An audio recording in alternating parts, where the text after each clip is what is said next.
don't understand why you're 40 years old and playing the game still. So. Well, I mean, what game do you think you're going to be playing when you're 40? When do you think you're going to stop playing games? What's the age? What's the cutoff age? When you're out of high school and college. You're a high school kid? Yeah, I'm in high school. Yeah. How old are you? Why does it matter? Well, I mean, you foresee yourself in the future quitting something you love, like video games? Do you not love video games? You just cruise through it. I mean, I think it's a little bit of a waste of time when you're that old. But. Well, how do you know? You're not old yet. I mean, I can think of probably reasons that video games would be a waste of time for a high school kid, too. Do you have a 4.0? Are you in honor classes to get more than a 4.0? No, but... You know what I'm saying? There's more things you could be doing to improve your life than playing video games, too, right? Yeah, you study and not play games. Hey, just recreation, man. Having fun. Ain't nothing wrong with that. All right, then. Hello, everybody, and welcome to another episode of the Week in Culture over here on Honey Badger Arcade. My name is Brian. I am joined by John, the problematic white guy, and we have our AI assistant, Vivian James. We're going to be looking at some cultural news of the week and giving our little spin on it. So I hope you guys, if you are just now joining us for the first time, I'd really appreciate it if you could smash that like button so that my memory doesn't completely kill my computer. So I got to I'm going to close one of my processes. I'm going to close Discord because it is a hungry bitch. Yes, it is. Yeah, I mean, hopefully we will be good on that for a while. So anyway, how are you doing, John?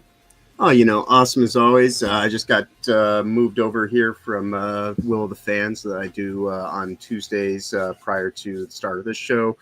And, we were talking about, we weren't so much talking about the news of the week because the guys on the show were actually the news of the moment. Going through a whole bunch of silly fallout from something from last Saturday's HypnoCast, which I'll just leave at that for right now because, we don't need to devolve into all the insanity until it catches up to our front door, which might actually happen because of things I was saying for, the duration of time that I was over there. Well, so be ready for that. It is what it is. All right. Well, yeah. So we'll talk a little bit about what's coming down the pipe at the end of the show, because I do have some news, some good news, I think, and I'm gonna mention that later. So please stick around for that. But without further ado, let's get into the topics. So first, we got this one. I thought I would make it the main thing. Sony is reportedly trying, or had reportedly tried, to stop Crimson Desert from launching on Xbox. Crimson Desert is pictured here. Sony reportedly offered Crimson Desert developer and publisher Pearl Abyss a limited PS5 exclusivity deal, preventing the game from launching on Xbox for an unspecified period of time. However, Pearl Abyss rejected this offer, opting to self-publish the game as they believed it would be more profitable. This is according to a financial blogger who attended the investor relations conference last month. Sony also reportedly likened the game's atmosphere and story to its own first-party flagship, Ghost of Tsushima, while Pearl Abyss revealed that it was inspired by games like The Witcher 3, Assassin's Creed, Red Dead Redemption, and The Legend of Zelda, seemingly the newer Breath of the Wild and Tears of the Kingdom releases. It's an ambitious project, to say the least, so much so that 5 years after being announced, we still don't have a concrete release date. I think wasn't it also the case that this Crimson Desert game was a kind of a spin-off of an MMO that came out a while before that I believe was also had the word desert in the name? I don't know if you guys remember that, but I just thought about that. Do you know what I'm talking about? Possibly, but I believe that this is more the case of a developer kind of watching what happened with Shift Up and to a lesser extent, Arrowhead, in the way that Sony just kind of came in and tried to appropriate their capacity to actually kind of operate autonomously. Yeah. And to me, that's what I really appreciate about them, just kind of telling Sony to kick rocks, and that, we'd rather be the master of our own domain and not take some quick money from you just to be beholden to all your, how to's and whys and therefores and all that kind of stuff that would be, in the pipe if they actually would have taken this exclusivity deal. So I give them all the props in the world. I'm actually even more interested in checking out this game now, knowing that it's full well going to be available on PC day and date whenever it does come out. And if you go to their website right now, there's like a 50-minute playthrough of actual gameplay and stuff like that. Yeah, okay. Really sweet. Yeah.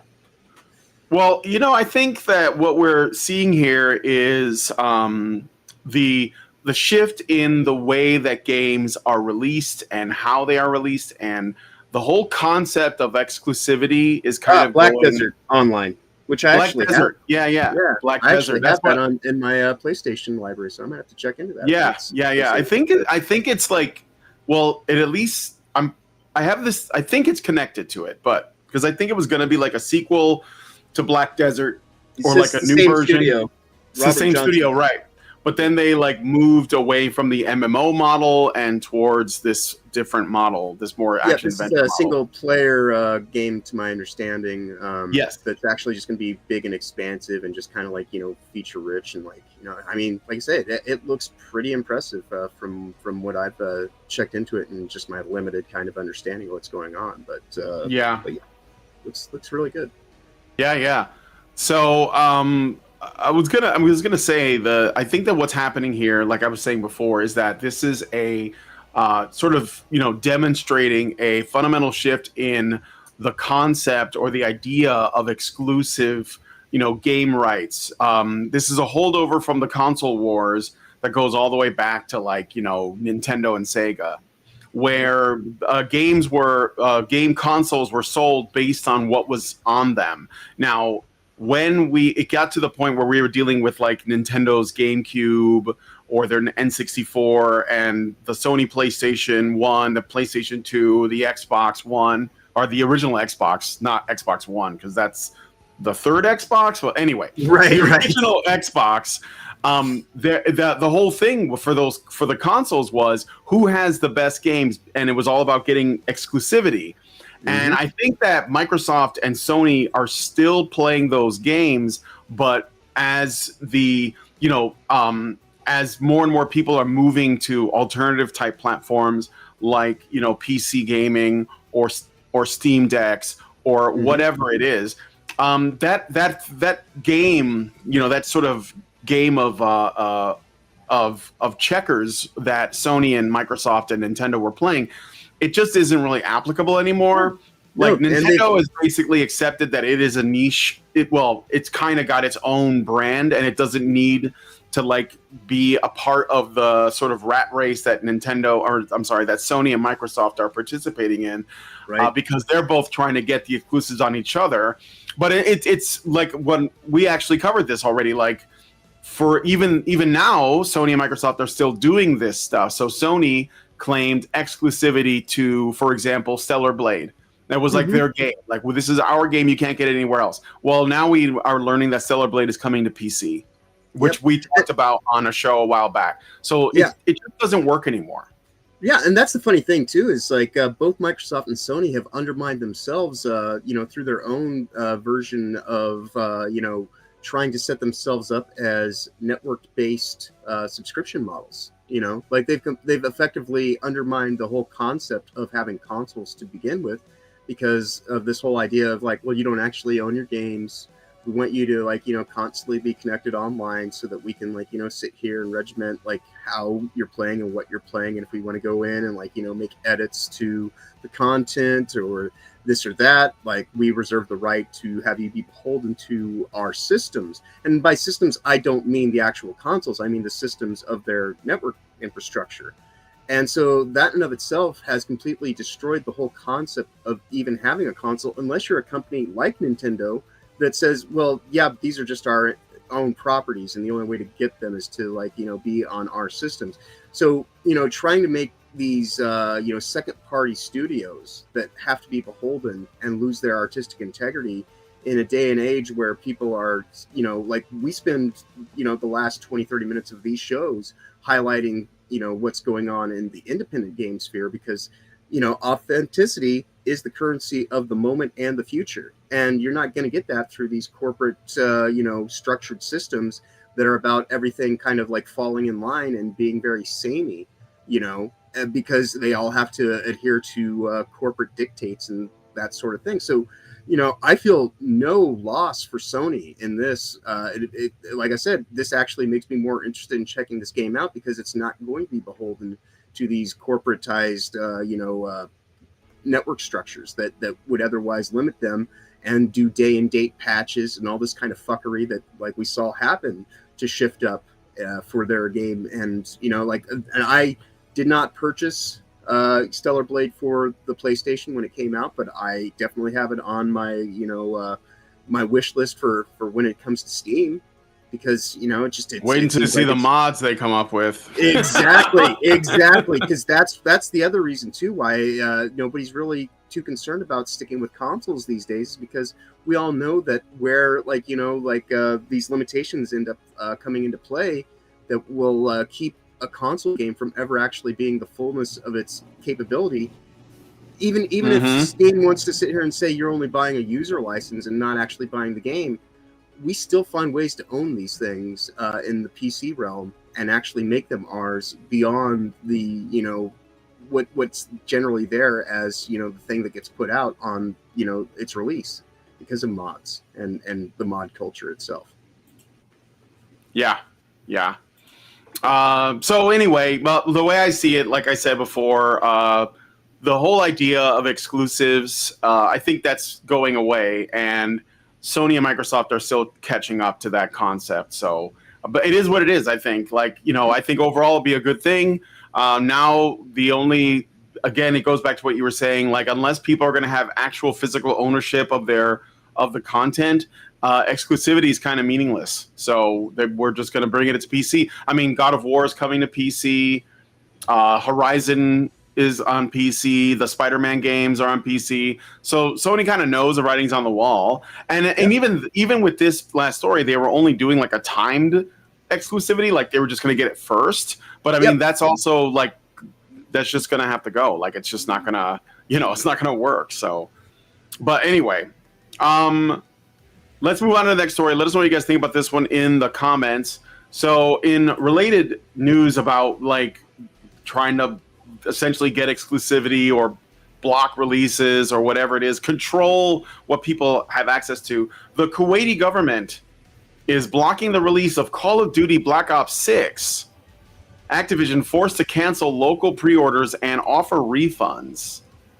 And this is kind of interesting because I was interested in this because there is a political angle here. I mean, obviously, when you get governments involved, it's inherently political. But I want you guys to hear this and give me your thoughts. I haven't played a Call of Duty game since like Call of Duty Modern Warfare 1, like way back in the day. And I don't have anything against them. I know they're very popular. I don't have anything against them. But I just haven't really been caught up. And I think that in a way, the Call of Duty franchise is like one of the reasons why our games have become so expensive to make that it's hard to make profits, because they're always spending so much more money on the marketing and the actors and the graphics engines and all that.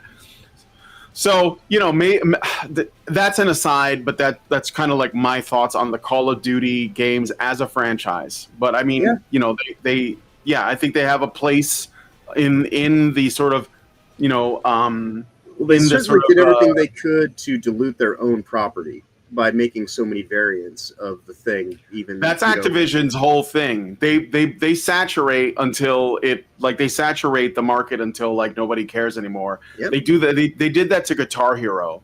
So like Guitar Hero was created by Harmonix, and it was like the first one was a lot of fun, and it was like there was this wish fulfillment of I wish I could be a rock star, and it sort of like satisfied that. And then I think after the second one, Activision bought them out, and they got a different developer on board, and they just cranked out Guitar Heroes like every 6 months. And they were like, we know this is gonna die, so we're just gonna ride this until it's gone. And it was. Guitar Hero did die. So. And then by chance, like the thing that they converted it to, the Rock Band did the exact same thing to where like it became Rock Band Aerosmith, Rock Band Metallica, Rock Band Beatles, Rock Band My Aunt Fanny. It just it was. Well, I think we could talk about that more, but I think it split into two different models for those kinds of games. So like Activision bought the rights, or they owned the rights to the Guitar Hero brand that Harmonix were the developers behind Guitar Hero. They bought it from them, and then they gave it to another studio, which I can't remember the name of, doesn't matter. And they continued it, and that's where you got Guitar Hero Metallica, Guitar Hero Aerosmith, Guitar Hero Green Day, I think there was, or maybe I'm thinking about, no, I think they did that. They did Green Day, and then some other bands. And then Harmonix went on to make Rock Band, but their model was very different because even though they made sequels to Rock Band, the thing that made Rock Band, I think, better in terms of the way that they're sort of like model for customers is that whenever Activision made a new Guitar Hero, you had to buy a new Guitar Hero game, and you only had access to the songs on that disc. And it was like, like Metallica was very possessive of their intellectual property, so they wanted this to be exclusive, but it became like a thing where that's Aerosmith, etc. They were all, so you had to buy a new game every time, and you had to switch the games out if you want to play different songs. But what Rock Band did, which I think was a lot smarter, was they basically released music as downloadable content, and they would like release new DLC every week, and they would tell you what you were going to get, and then you could decide if you wanted to buy it or not, and it was like $2 a song. And I just think as far as models go, that's way better. It's kind of like it certainly was more considerate to people's investment, but it's just kind of one of those things where like because the association with like the oversaturation, it ended up just killing the entire thing for everyone. Yeah, I think it was doomed to happen. Like the karaoke games still exist, but they're it's not like a it's not a I mean, Rocksmith is still like a thing that kind of grew out of that. But Rocksmith, like it because you can actually like use like a legitimate guitar for Rocksmith. Yeah, you can actually learn to play guitar playing Rocksmith. Yeah, I think that's actually it's a smarter way to do it because there is a payoff, but it's also going to probably sell less because most people who want to play those games, they just want to have the experience. They don't necessarily want to learn to play the guitar, right? So it's a bit of a trade-off. But anyway, that was a big digression. I'm sorry. We're going to come back. So because we're talking about Activision, and this is what Activision does. That's what I'm saying. They don't care about oversaturating a market with something, even if it ends with the destruction of that thing. But for whatever reason, Call of Duty remains a massive sell. So anyway, just days before global launch, the government of Kuwait has officially announced that they will be blocking Call of Duty Black Ops 6 from releasing inside of their borders. The game, which is set to hit store shelves on October 25th, which is like a week away, will no longer be available in Kuwait due to last-minute decision made by government regulators. So here's why, okay? At this time, according to a spokesperson, the title will not be available for release in the region. As a result, all pre-orders will be canceled and refunded. We remain hopeful that local authorities will reconsider and allow players in Kuwait to enjoy this all-new experience in the Black Ops series. Many of the gamers and industry insiders who have raised their eyebrows have speculated, so this is the speculation about why this is. Why would Kuwait ban the game? The game was banned. The speculation is the game was banned due to its portrayal of the historical Gulf War. Not only does the conflict hold significant historical and political weight in the Middle East, but Black Ops 6's promotional materials feature appearances by numerous world leaders involved in those events, including U.S. President George H.W. Bush, UK Prime Minister Margaret Thatcher, and even Iraq President Saddam Hussein.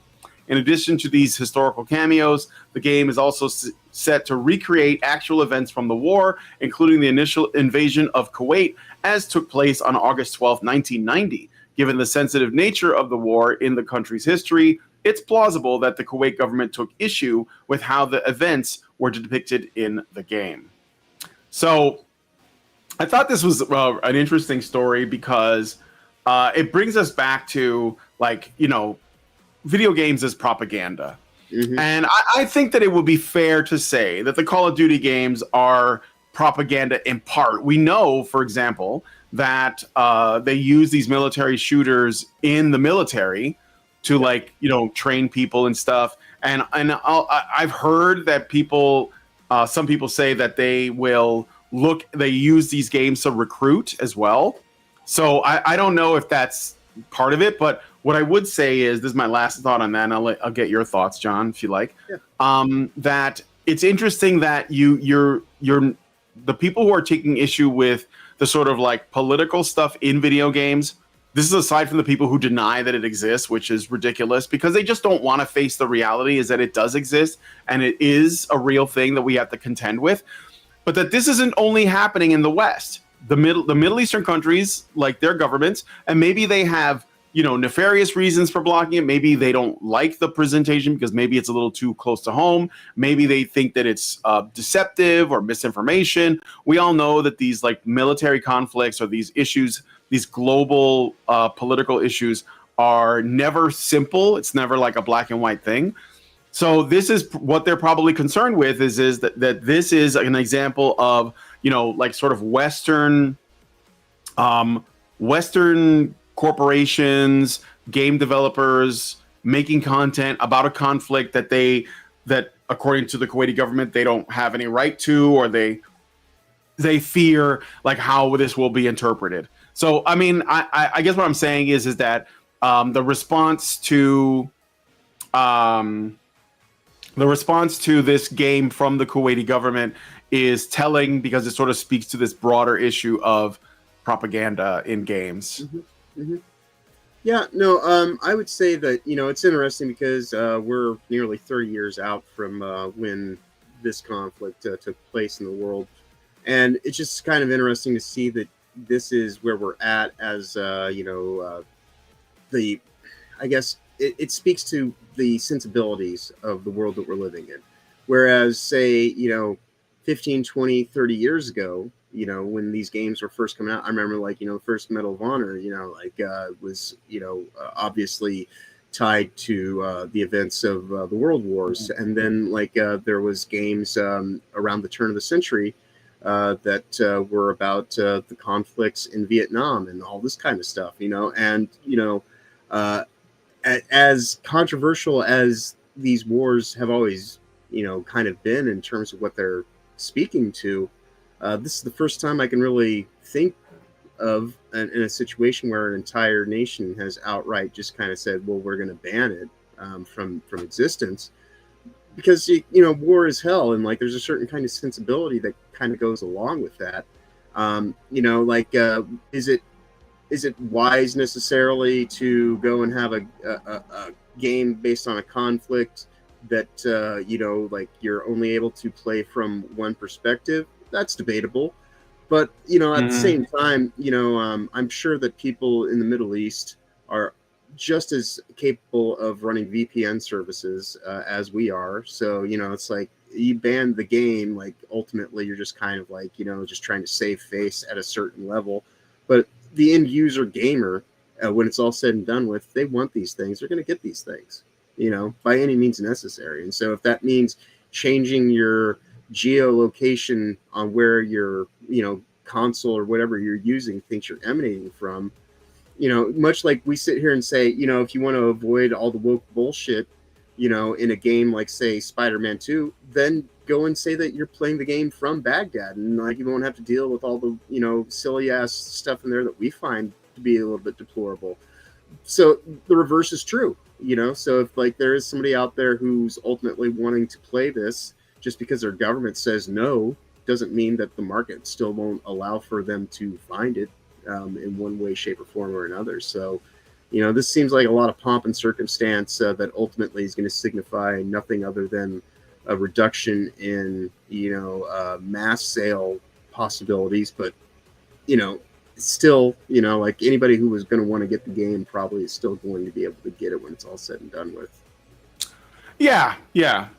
But again, I think ultimately it just comes down to like Norwegian Black Templar said, and this might be one of the reasons why Kuwait is blocking this. He says it wouldn't surprise me if they had to make the game justify the Iraq War.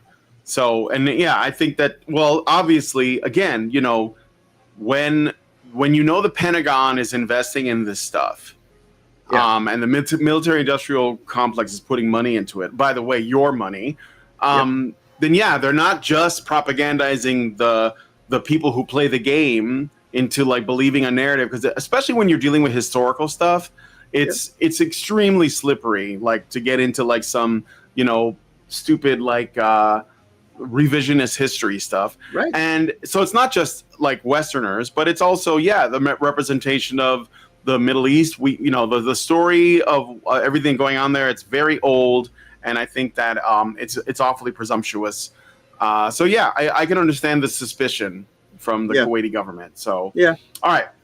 And I would agree with you that the propaganda aspects of this are something that are very real. And, you know, it's one of those things that, you know, he who controls the past, you know, controls the present and also leading into the future. And so, like, you know, the world that we're living in, like I say, this is just kind of more of just kind of a statement of where we are as a society, both locally, domestically, globally, you know, internationally, you know, all these things. Like, everyone's fighting for their ability to have the narrative control. And, you know, whether, you know, and the higher they are in their hierarchies, the more that they want to actually be the ones who get to kind of lay claim to what people can and can't accept as, you know, perspectives on. But the sad thing is too, is like, ultimately these are works of fiction, even if they're based on historical, you know, accuracy to the best of their extent. You know, it's never going to be 100%, and it's always going to be fictionalized. And so, like, if you could actually just kind of like lead with that and actually have that be the thing that you try to reinforce, rather than try to hide from it and run away, you're actually giving credence to the thing that you're afraid to speak to or just kind of let play out, which is very much the reality that we're living in right now, where people would rather censor. Well, if you're doing fiction on a historical backdrop, go wild. Just tell us that, you know, be upfront about that. This is fictional, right? But don't pretend. You can't do both. You can't be like, you know, historically accurate and then a little bit of fiction, because you have to like lean in and say, look, this is taking place during, you know, X period, Civil War, Napoleonic Wars, whatever, you know, ancient Greece. But we're going to fictionalize a lot. You know, like look at and I'm gonna move on after this, but I just want to put a finer point on it. Look at how Ubisoft tried to essentially, like, you know, rewrite history through their Assassin's Creed games, like the one that takes place in London, or especially the ones that came later, like the I'm sorry, I don't remember the name of the game, but the one that takes place in ancient Greece and the one with the Vikings. Like, they just basically, you know, tried to like inject a bunch of like woke modern day identity politics stuff into the games. Even then, I know a lot of people are talking about Assassin's Creed Shadows and this new one, Assassin's Creed Hex, that's in development. But it was going on before that. It was Assassin's Creed Odyssey and the Viking one, which Ragnarok. I can't remember the name of. Ragnarok? Assassin's Creed Ragnarok? I thought that was God of War Ragnarok. But whatever. We know. Both are. I think they both Valhalla. are. It's Valhalla. Okay. Assassin's Creed Valhalla. Yeah. But again, those were, you know, they were, like I was saying, they were creating a revisionist history. The English one, there's like a mission where a side quest where you help Karl Marx, you know, and you like go around doing stuff for Karl Marx. And he's obviously not presented in any way in the way that he actually was. He was basically a filthy neckbeard like that, you know, was.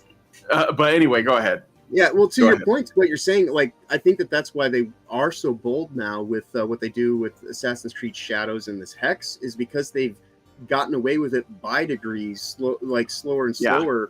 You know, like when you know, Black Flag came out and Freedom Cry and Assassin's Creed, the one, like, was it still one of the numbered games when they did the story in Americas?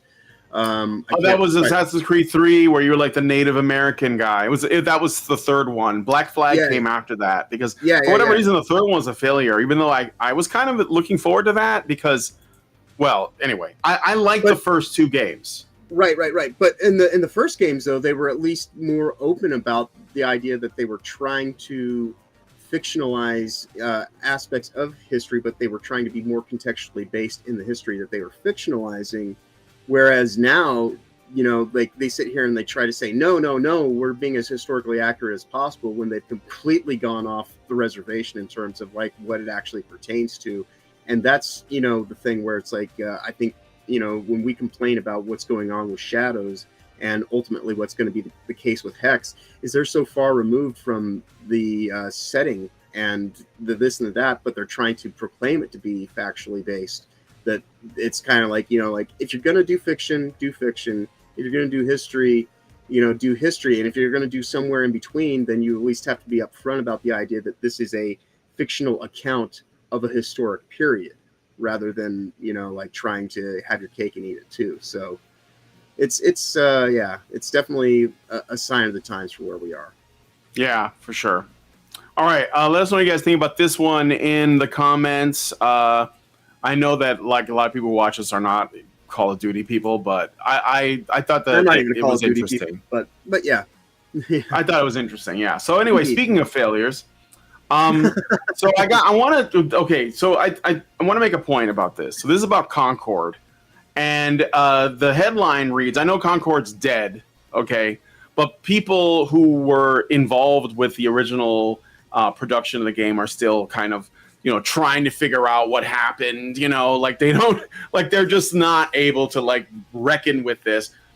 But okay, so this is from That Park Place. Shout out to John Trent. I use That Park Place, Bounding into Comics, Smash JT, and the Fandom Pulse blog to get a lot of the my resources. So shout out to John Trent. Articles. Yeah, because they usually are on top of it. They're like some of the first ones to get it, and I can generally like unpack, whatever. I know they have bias, but I can unpack it and sort of be objective or try to. But anyway, so there's a Concord insider that alleges the game's original parent company, probably Monsters, will not survive the game's catastrophic failure that saw it get shut down by Firewalk Studios and PlayStation in less than 2 weeks after its initial release due to a lack of players. So let me see here. Essentially the announcement came after the game failed to attract any kind of substantial player base. When the game released on August 23rd, it peaked at 697 players on Steam. It also did not do well on PlayStation. The latest data from PSN Profiles indicates that only about 1,825 people purchased the game. So I think the news of this, there's a couple things I want to touch on. One is that this is going, the domino effect of this failure is going to destroy not just Firewalk Studios, but also the parent company, probably Monsters, which is a weird name for a company. And so that was the first thing I would say. And I think that Sony is also going to take a massive hit from this, considering how much was invested, not just in the game itself, but also in books and comics and television shows. And like they thought this is more than just a game. This was like a brand, like movement, a mass movement. And they've done this a couple of times and it hasn't really resulted. And this is again, I think I've said this before, but I think it bears repeating. This is what happens when you are so focused on the story you want to tell and how you want to like basically be a filmmaker making a video game, and you want to make this, you want to get the message out there, and using all of these avenues to do it, but you did not like cover your bases on the fundamental level of having it be well directed art wise, be attractive to look at, and be a very good game. Like that, like it's not, from what I heard, it's not a bad game, but it doesn't stand out. So this is the problem, is that those things that should have been priority number one because games are very expensive to make, ended up being at the bottom of the list. And the priority number one was like, okay, we need a tranny doing the voice for this character, the one that's pictured on the screen. We need a tranny to represent the tranny. We need pronouns. We need, you know, like to buck the trend of, I don't know, attractive characters, and we got to make them all kind of ugly, and then we'll go from there. And it's like, well, that you've already lost. So that's the one thing I want to say. The other thing, and this is related to the first thing, Colin Moriarty was on Twitter. Let me see if I can I play this video? It's 9 minutes long, but I'll share this tab. Okay. Colin Moriarty has a podcast. Colin Moriarty used to work for IGN. And he has a podcast that he does with a guy named Chris Raygun. Chris Raygun used to make, like, he makes music and he used to make videos on YouTube. He used to make kind of like, I wouldn't say anti-woke, but critical of, you know, feminism and like kind of woke culture videos. But then he stopped because he couldn't like follow through on it because he's a bit of a lib himself. So that means that like the thing is with libs is that they get to a point that they're not willing to cross because they still believe that they are better people than other people.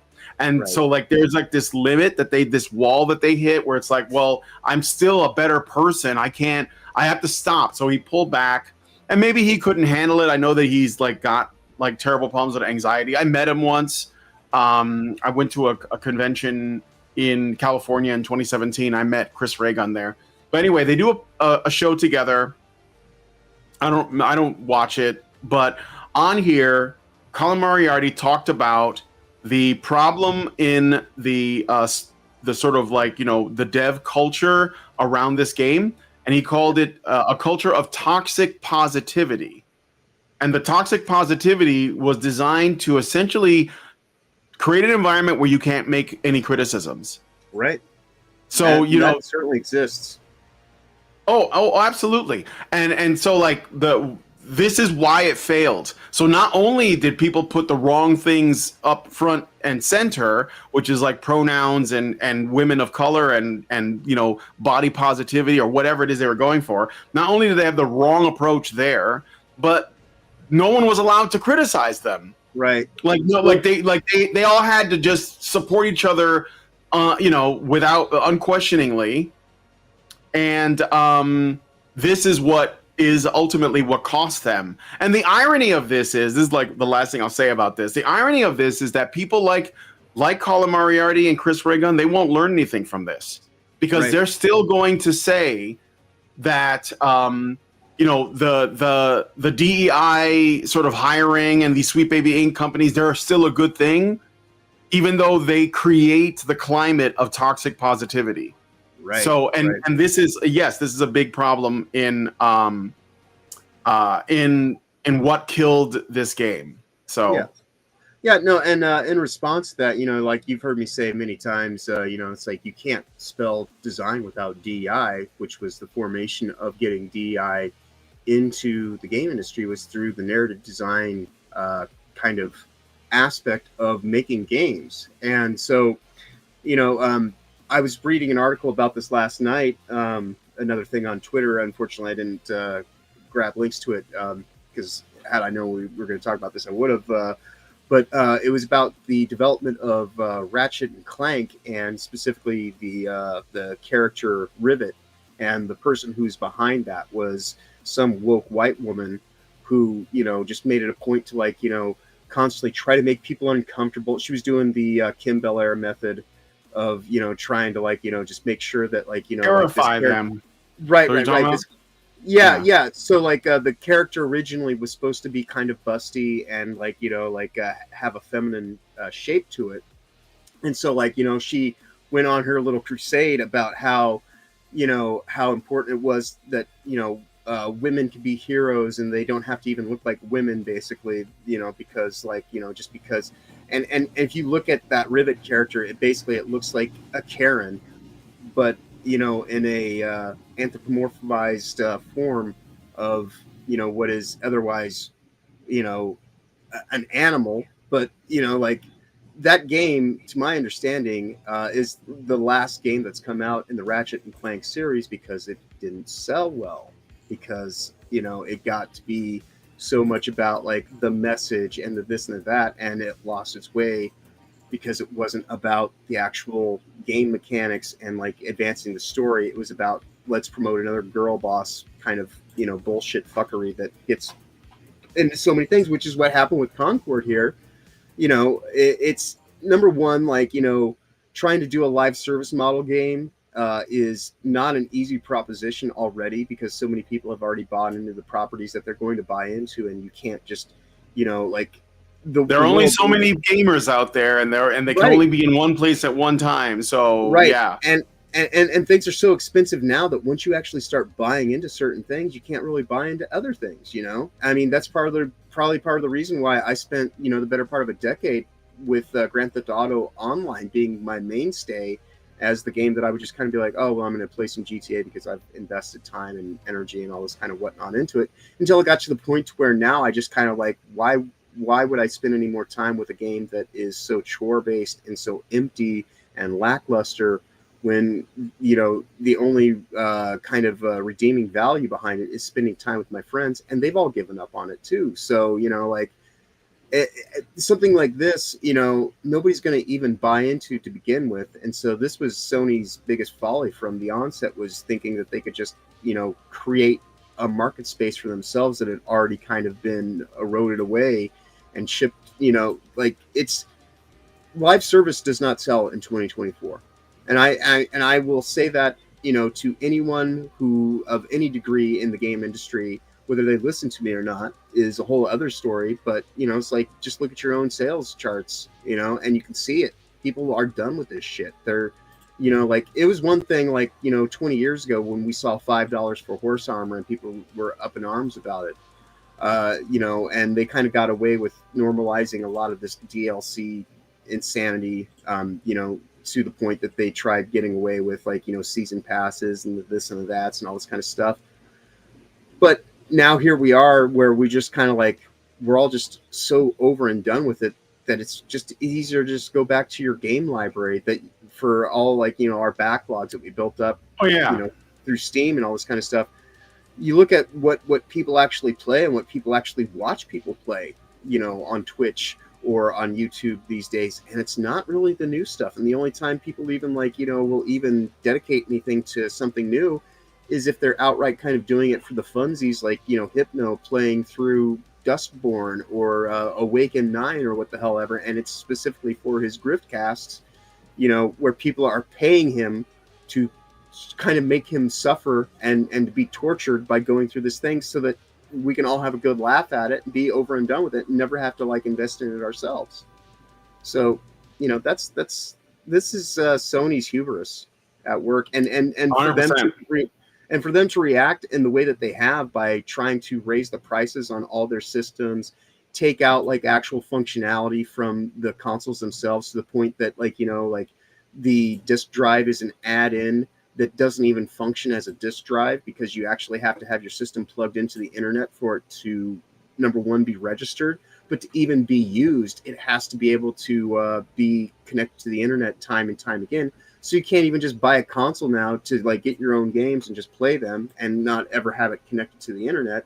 So this kind of refers back to what we were just talking about how these companies eroded their own player bases and have made it to the point to where no one gives a shit about, you know, consoles going forward. Like, I don't know that there will be I know they say they're working on a PlayStation 6 and they're working on what'll ever be possibly the next Xbox, but why? You know, like, if they don't actually hit, and they're going to make sales with the, you know, the PlayStation Pro now, and unfortunately, and, like, it will give them, you know, whatever measure of reinforcement they need to say, oh no, people are still buying this, but I'm not. I don't know. I don't think console sales are doing as good as they used to. No, I think most people are just playing on PC now, or they're playing on their phones. Well, there's no reason to invest in these things that only do one thing. Like, quite honestly, when you look at the current systems, even though I have a PlayStation 5, I said to my nephew the other day, it's like, you know, if I could go back and do it all over again, like, I wouldn't put my money down on a PS5. I probably would have gotten an Xbox Series X system and just put it in developer mode and used it as an emulation machine for all these other things and put Linux on it. and then it's actually like a functional computer. So you can actually get more out of the Xbox currently, which has become highly irrelevant to most people because their reliance on the Game Pass system, you know, and you see Sony doing the exact same thing, like we were just talking about. Like their adherence and reliance to being network-based systems has completely, you know, delegitimized any reason to have their consoles, especially if those consoles aren't going to be able to have any function beyond just the bareness of a console, especially one being so locked down in a closed garden kind of setting that Sony has done with this current iteration.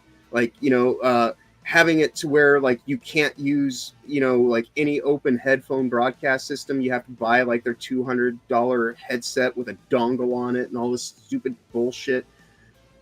They're breeding in their own weakness, and you know, only the most simplistic A space J space kind of Sony pony fanboys are going to be the ones that go along with it. And once actually people will have a better understanding how limited these consoles are to invest in, you know, it's like, I guess like, you know, like there's still a market for people buying Apple systems and this and that, but I'll never buy an iPhone. I'll never get any of like this closed network shit because I want to actually be able to have the ability to have some autonomy over the technology that I use in my life. And if that means I have to spend a couple of weeks learning a little bit more about how, like, you know, things function or ways that I can go about modding it for myself, I'm a legitimate gamer. That's the kind of stuff I'm willing to do. You know, I don't just want someone to like lead me down a path every step of the way. Like, you just tell me the general direction to my destination, I'll figure out how to get there myself. Yeah. Well, let us know what you guys think about that one in the comments. Again, you know, massive failure, ultimately a cultural problem. We have to be able to criticize, and the people that were behind or like leading the sort of like, you know, push to create this disaster of a video game were people who were so ego invested, they were so lacking in humility that they didn't allow criticism, and so they released it believing that they were the shit, and it turned out to just be shit. And so now it's dead, and a lot of people are going to lose their jobs. But, you know, I mean, you should have seen the writing on the wall when you realized you were living in a culture that did not allow criticism because you didn't want to hurt people's feelings. And right. Colin and Chris Raygun, you guys should be taking notes because this is exactly the kind of culture that you have allowed to grow and fester and spread like a cancer. So, you know, here we are. And you can't call this a one-off. This is a problem, not even just in video games. This is the problem with our entire culture in general, is that no one can be honest, no one can tell the truth, but everyone has to be expected to appear sincere. And no one is allowed to say what they mean. Yeah, there's a term in gaming called, you know, and this is one of the few things that we actually learned in our game design course when I was in art school that actually meant anything. And it's the only salient point that I've really taken away from my time in design was be able to kill your babies. And by that, like, you know, like the thing that you find sacred. It might not actually be the thing to put all your time and investment into. And if you spend all your time trying to, like, you know, like look for these sacred cows or like, you know, like the thing that you're just kind of like, no, we absolutely have to have this, then you're generally dead weight within that design.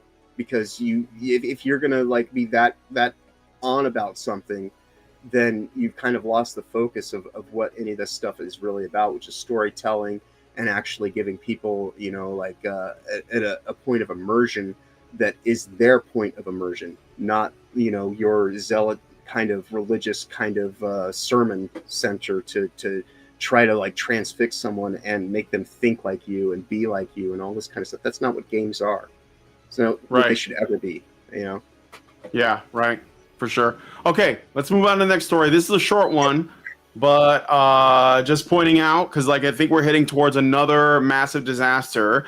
And, you know, like the video game crash is going to be a slow thing. You know how like when, you know, Frodo finally put the ring into Mount Doom and like the tower with Sauron's eye on it was slowly falling to the side and Sauron was looking around like, what the fuck is happening? Like, that's kind of what's going on with the games industry right now. It's going to be a slow collapse. And it won't be complete. It'll just be like the massive studios that have gotten way too big for their britches. And what is the next thing on the docket here? BioWare partners with NVIDIA to give Dragon Age the Veilguard away for free if you buy like their new GeForce Now Ultimate Bundle, because they're concerned about poor sales. And I think that that's fair, considering everything that Dragon Age the Veilguard has that we know about. It sounds absolutely cataclysmic. Here is a tweet from Stuttering Craig. He says, my retail insider says physical copies are not better. Between both the gold and standard editions in their 800 plus stores, they have just under 2,000 pre-orders, and that's across both the PS5 and the Xbox. Yeah. And he also says that Dragon Age the Veilguard has 1,069 pre-orders total in their 900 plus stores, but in perspective, Zelda Echoes of Wisdom has had over 4,400, and that's only on one console. So the word is, if you want if you want to get Dragon Age the Veilguard but you don't want to pay for it, I guess you can buy the new NVIDIA GeForce Now Ultimate Bundle, and then they'll just give it to you because they just want more of this game in people's homes. So right. That's all I wanted to say about that. It's it's over. It's over for BioWare cells. F's in the chat for Dragon Age the Veilguard. And you know what? Good riddance. I don't know what to say. You guys, you were printing money before this with this franchise. This is the inverse of what we were talking about at the beginning. This is like a company saying, "Oh, well, we're not going to actually be able to get by on like marketing this to individuals. So let's just take the bag from someone who's willing to, front us a little bit of burn through money." But there's not going to be an attachment to this. And when NVIDIA sees that people, even if they do get this 6-month bundle of, I think it's $100 you have to spend to kind of pre-purchase 6 months of service for NVIDIA Now, which you can use for a variety of games within your Steam libraries and this and that. I'm pretty sure that, people even getting this as a freebie, and you only have like a limited time. It's only a couple days that this is even going to be the special. So I don't think that they're going to actually be able to get any kind of bonuses or anything like that, because it'll probably be based on, if they hit so many, play hours or whatever, then might get some kickback. But for right now, they're just getting the initial kind of, hey, NVIDIA, we see that you have a lot of money to waste. Would you like to be able to say, hang your hat on we have a BioWare exclusive? This is desperation. This is what a company does when it knows it doesn't have anything worth its own weight in, in actually trying to market it for itself. Because like I say, this is the inverse of what's going on with Crimson Desert. Crimson Desert's very much just like, we don't need to platform ourselves to a specific thing to carry us. Our game's good enough that, we can actually just put it out for what we're going to put it out for, and we'll get our audience, and that's what it'll be. But, the writing's on the wall here. Dragon Age is dead. It's over and done. Everything I've seen for this game in terms of early playthroughs and whatnot by the Shield network that they have trying to, get people to go along with it, it shows it for being a vapid, just action-based kind of, thing that on the most shallow surface level exists, which when you consider that it's so about promoting trans culture, is kind of obvious that it is all shallow and surface level, because don't matter, as the expression goes, you can change the don't judge a book by its cover, because even if you change the cover jacket, the story on the inside is still the same. And the story here with Veilguard is it's complete and utter shit. And it doesn't matter how they try to spin it, how they try to cover it up. You spend any time with it immediately, you're not going to want to be invested in it. So the best thing that they can hope for is to try to get these people who are willing to just look at it as something that they could spend a few minutes with because they're bored and it was free. Yeah. So, fuck 'em. I wanted to say something. GeForce Now is not a video card. No. So this isn't a game that comes with a video card or GPU. This is actually a service. So I don't know if you know what GeForce Now is, but it's basically a subscription service you pay for that allows you to stream games to your machine and it will like run it at like the highest specs. So let's say you have a machine and you can't. So the that's what you are paying for. So you don't actually own the GPU; it's not yours, and the bundle is $99. Okay, and it gives you commitment. For 6 months of GeForce Now, and you get Dragon Age: The Veilguard, and it includes GeForce RTX 480 rig, RTX on, and access to the RTX 4080 servers, up to 4K resolution and 120 frames per second, no ads, and an 8-hour session length. So you are not buying a video card. You are buying. No. I mean, you're granted it's a powerful machine, but you are streaming a powerful machine to your PC timeshare to play the game, and you're paying for like 8 hours sessions, so you can't play longer than that, and it's for 6 months, and it's $99. Right. So if you were to buy a video card nowadays, you get saddled with Awaken 9 as the freebie kick in, which is yet another piece of shit that can't sell itself. Yeah. And so like that's what I mean is like you can tell when a company does not have confidence in the thing they're putting out now because they're just going to be doing these corporate to corporate sales. Yeah, and, you know, I don't really hate the idea of that because I know people who just can't afford like powerful machines, and I want to play games with them. Like, if the GeForce Now, go ahead. Well, sorry, go ahead. Okay, go. It's okay. All right, so like if the GeForce Now service actually allowed for you to have access to this machine for more than just gaming, I might actually utilize a service like that just simply because you and I right now, we're at technological impedance. It doesn't allow for us to use our VTubers as easily, right? And until like we take care of our hardware situation, this is kind of going to be the way that we roll, right? And so, you know, if I could use one of these machines to more appropriately run my OBS setup and do all the stuff on the back end through that kind of middleware, that might be something worth considering. Unfortunately, you know, like there's still going to be latency issues, and those don't go away when you use this network service. So when they sit here and say, oh, you're going to be able to have 120 frames in a second and all this kind of stuff, based on what?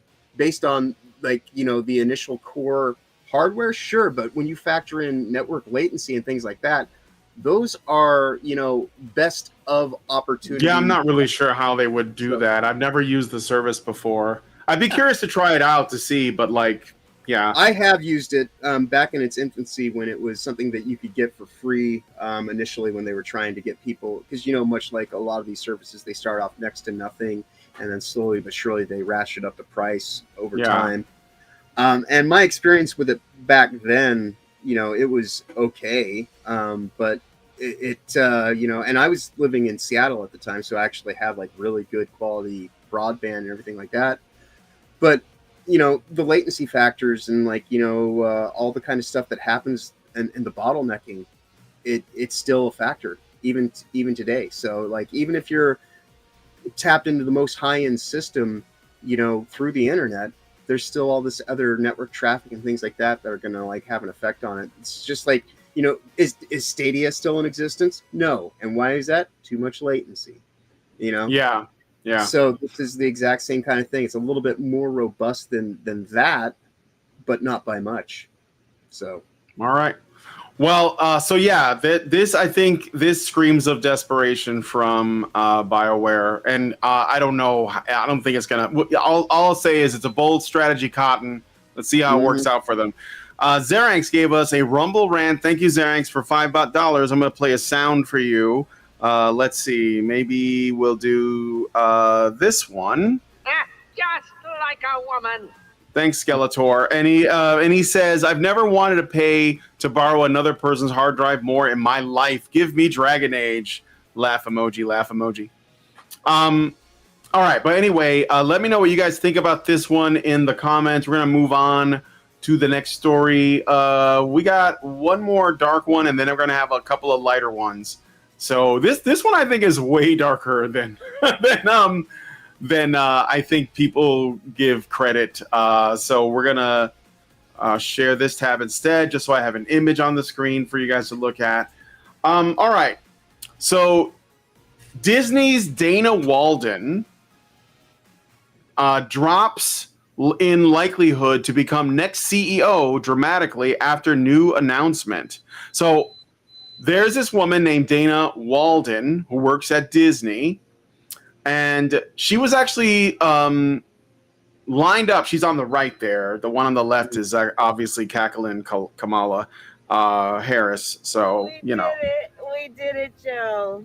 And let me read the article. This is from That Park Place. Again, shout out to Jonathan Trent. I think it's important because this article shows us that, like, essentially sort of reinforces what I've been saying for a long time, that the political and the cultural are, like, intrinsically linked, okay? Like I talked about, and a good friend of the channel, The Fourth Age, who makes great videos about comic books, he has gone in great length talking about how Sana Amanat, who is very good friends with the Obamas, created Ms. Marvel, or was behind creating Ms. Marvel, and was also essentially the head of Marvel Comics, was responsible for a lot of the characters that came out around her time with the company. And it was all based on this kind of, you know, DEI stuff, although they didn't call it DEI at the time.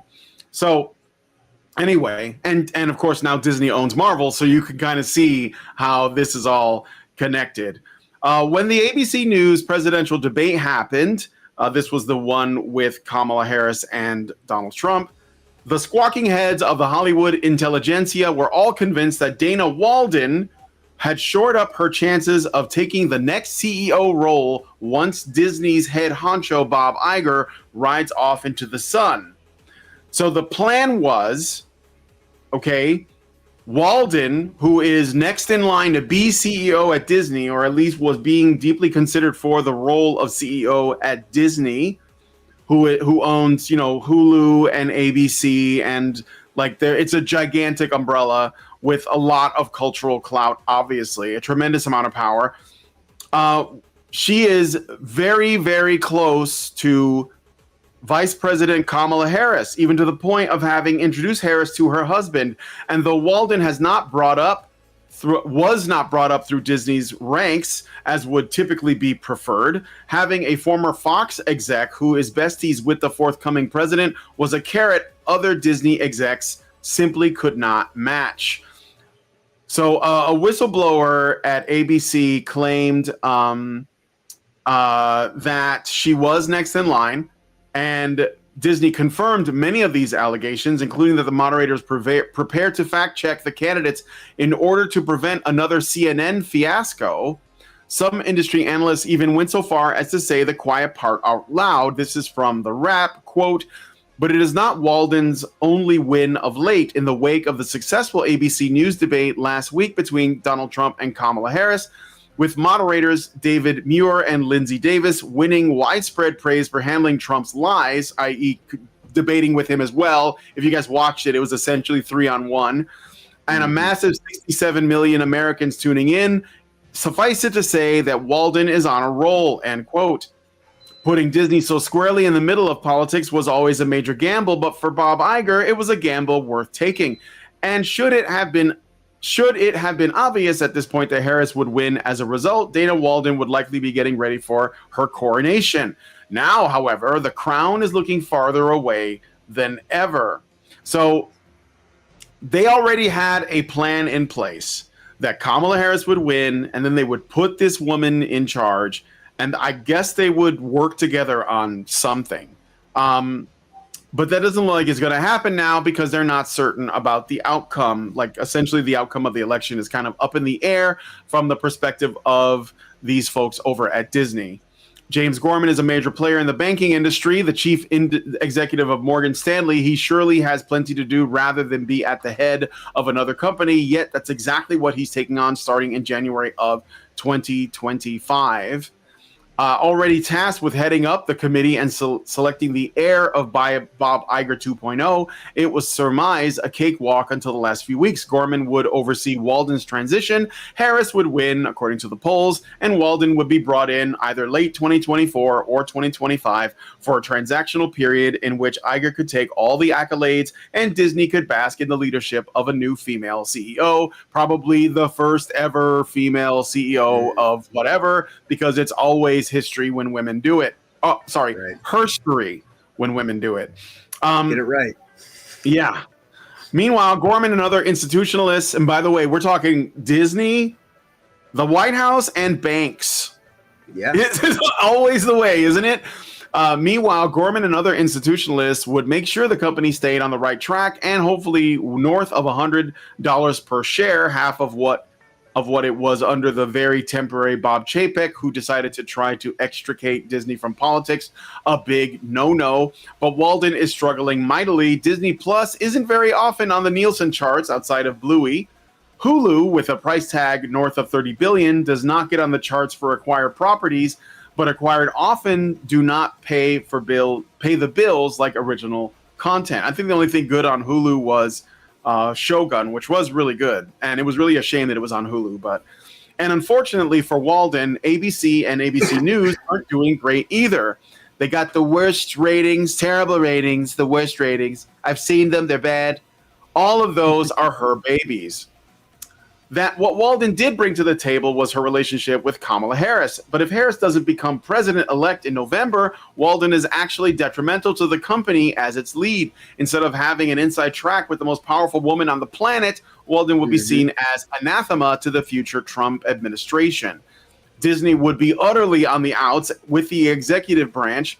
While that might be okay for a time, Disney also has been involved in plenty of issues that could warrant possible investigations. Yeah, like the stuff with grooming the kids and shit that's happened in their parks and such.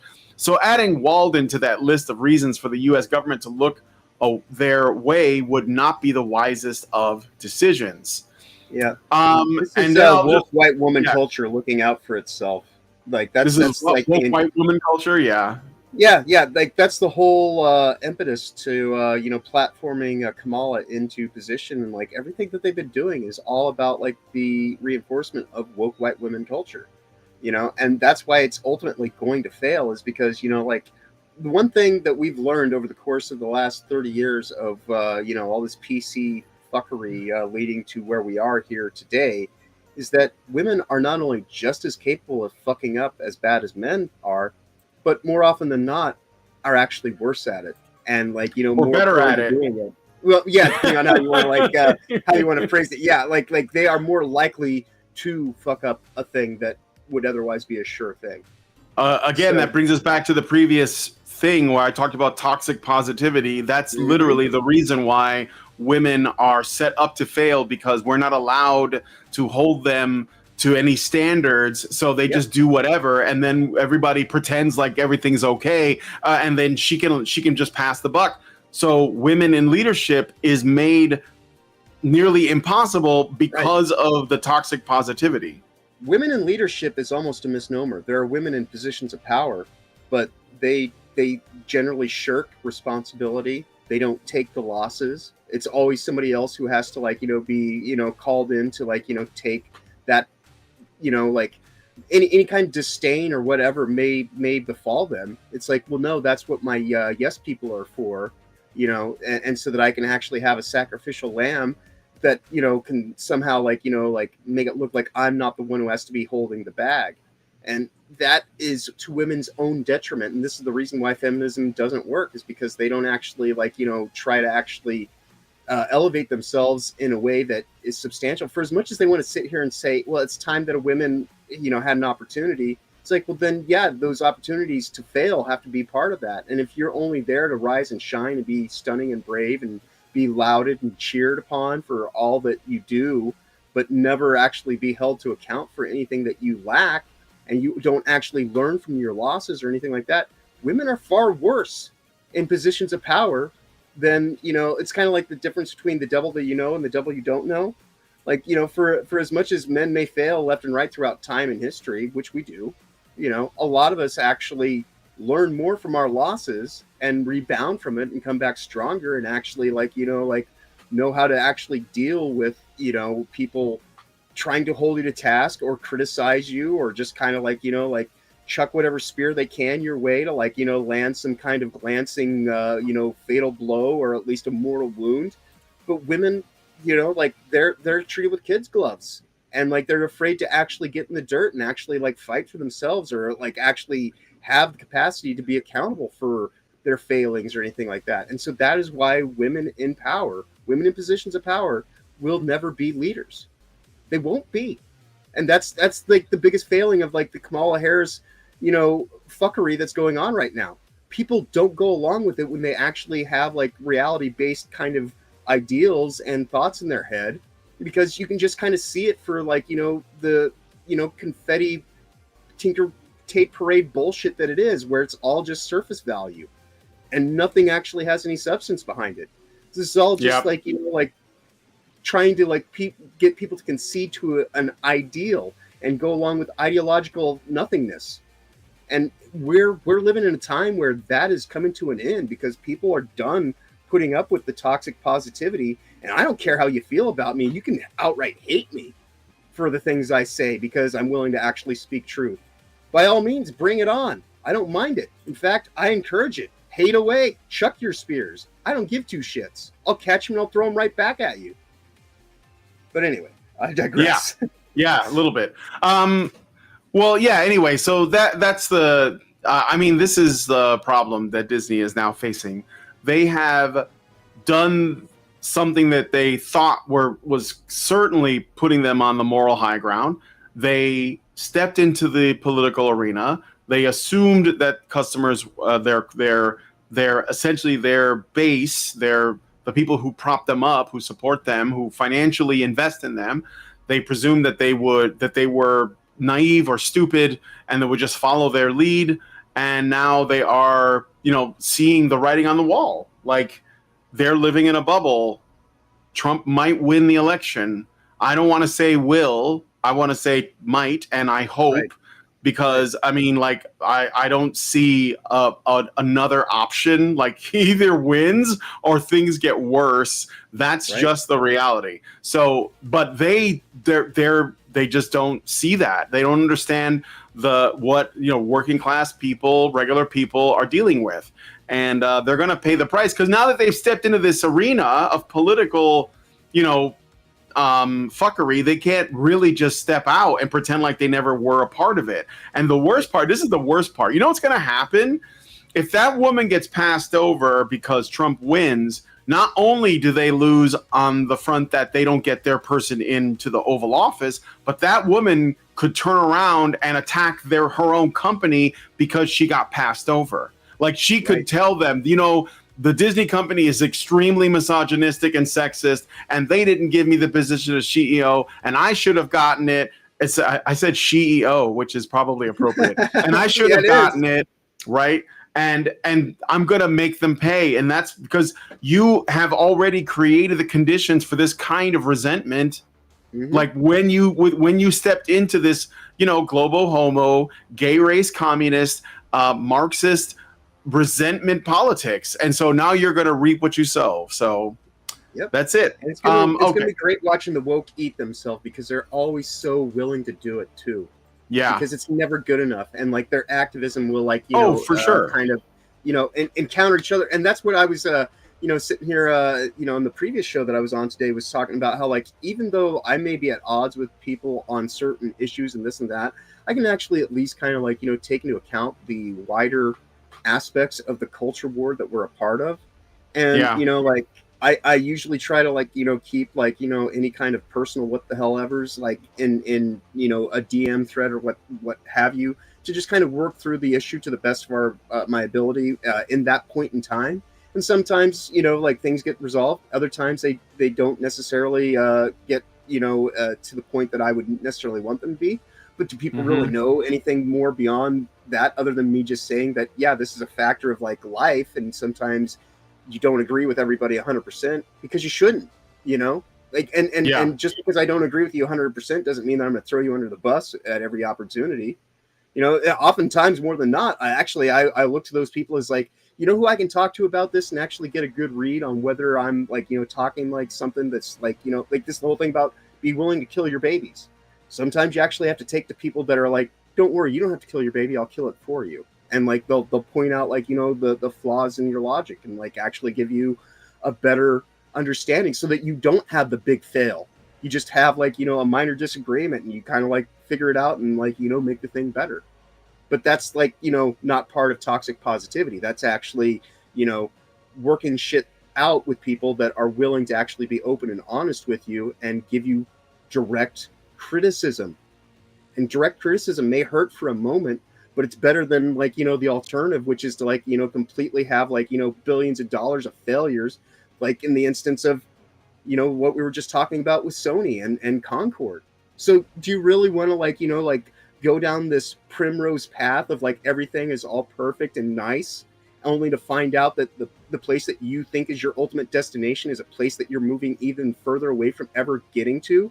Or do you actually want to have somebody there to kind of like, you know, like help straighten you out a little bit from time to time, say, hey man, you're kind of getting a little bit off path of like where you're actually trying to get to. You know, for as much as they want to say men are terrible at taking direction, I've seen a lot more men kind of change course and figure their shit out and try to like, you know, right their bearings more so than I have these women in positions of power. Yeah. All right. Well, let us know what you guys think about this one in the comments. We got to move on to the next story. So we're going to talk about Zachary Levi. So Zachary Levi, I'm pictured here. He was the actor, obviously, was in Shazam playing Captain Marvel. I don't know, did they ever name him as Captain Marvel? Because he was the original Captain Marvel. I think they have to go by Shazam because of because of the ownership problems. But in the before, historically speaking, he was the original Captain Marvel. Yes. But anyway, so he was in the movie Shazam, and he's also been on a show called Chuck, which I never watched, but I heard from people it was good. But anyway, so you might not know this, but he recently endorsed President Trump he endorsed Trump for president of the United States. And he claimed that there are thousands of people in Hollywood who are terrified to claim that they are, you know, either conservative or libertarian or support Donald Trump or whatever. And The View, because those witches are totally like on point, intelligent, and rational people, they basically tried to debunk him. Specifically, Whoopi Goldberg came after him, claiming that like Hollywood is actually not right wing or left wing. It's kind of mixed and pretty Republican, in fact, and all this. Who knows what she means by that? But Zachary Levi wanted to, because again, he came out and said, I endorse Trump, and he brought up a few examples of other people in Hollywood that have been like relatively vocal about their politics, or at least their beliefs and their values. Like I can name a few conservative guys off the top of my, or I don't like to say conservative. I'll say non-leftists. Okay, I know of a few actors that are non-leftists that are pretty big names. John Voight, who is, if you didn't know this, Angelina Jolie's father. Mm-hmm. Dude, I know that he looks in the mirror every day and says, "What have I done?" So John Voight, Dennis Quaid, who he's doing some work in that regard. There's a guy, Neil McDonough, who was on TV. He did like Justified, and he was in the Captain America movie. He played Dum Dum Dugan. Do you know who I'm talking about? Yeah. Henry Cavill, Henry Cavill doesn't get work in Hollywood anymore, but yeah, he totally is. Like, Mark Wahlberg has, sort of changed his direction and moved more that way. Shia LaBeouf, after going through a much needed character arc over the last 5 years or 6-7 years or so, has is emerging on the other side, seemingly okay. So there are a number of people, mostly men, that are Henry Cavill. I don't know about that. A good term to use would be to kind of I guess plug one of the other channels that I'm on, reality based. Yeah, Clint Eastwood. Yeah, Clint Eastwood's another one. Stallone also, So anyway, there are a number of people who are at least non-leftists, okay? But she tried to claim that. Well, let's just listen to Zachary Levy's thought. This is a short video. We're gonna play the whole thing.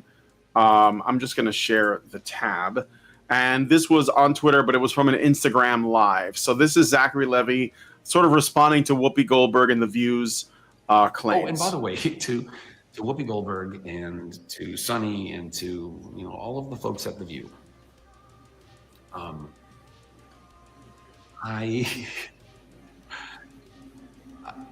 I don't think it's accurate to say that somehow Hollywood is both a liberal and a conservative town.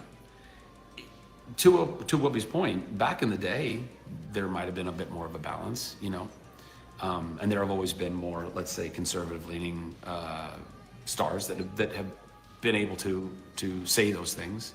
But you really have to be at a certain level of your career in order to get away with it. Number one. But number two, that was also back then. And I think naming just John Voight and Dennis Quaid, and really you only named John Voight, Whoopi. Somebody else had to help you with Dennis Quaid. Of the thousands of actors in Hollywood that you could only name two, I think actually speaks to that. And what that means is there's plenty, and by the way, they have sent me lots of messages, plenty of people in my industry, in Hollywood, that are terrified to publicly say that they would vote for Donald Trump or be conservative in any way. That's why you don't see them. That's why they're not very prevalent or prominent, because they know that there's ramifications for this kind of shit. But like I said, y'all, our industry is going to be fucking gonzo. Like, it already is. We're getting eroded. The pandemic and the strikes and all of these things, they've already eroded it so much. So, my cry to all of you out there, you closeted conservatives, closeted Trump voters, y'all, it's now or never. I don't, you know what I mean? Like, I do whatever you feel like you need to do. If you need to come out publicly and say it, if you feel like you still can't, then don't. I would never pressure you to that. But know that if what you're afraid of is somehow the backlash of an industry that's not going to exist very soon, then don't let that hold you back. All right. So, is this the sort of like flip side or the opposite effect of the toxic positivity that we talked about? Mm-hmm. There's like this, right? Like this, like extreme sort of like chilling effect that, and I know like Zachary Levy's talking specifically about Hollywood, but we know it's not just Hollywood. We know it's like everywhere. It's in the boardroom. It's in the classroom. It's on the university campuses. It's in the animation industry. It's in the gaming industry. We know that. Yeah. And I mean, he's 100% right. Like, it doesn't matter that whether, like, I don't care if you support Trump or not, but the point is not that. The point is that why has there been a climate that has sort of taken root and made it impossible for people to talk about their values if they don't line up lockstep with the orthodoxy? Because we live in a time of censorship, and a lot of people are very prone to their own forms of authoritarianism that they're willing to get behind, while at the same time sitting here virtue signaling that they're anything but that. But you actually find out quite quickly who these people are in the moments of revelation, and because like they'll show and tell for you all day about how their supposed virtues are the thing that matter most in this world, but they don't actually have any principles or values to stand behind.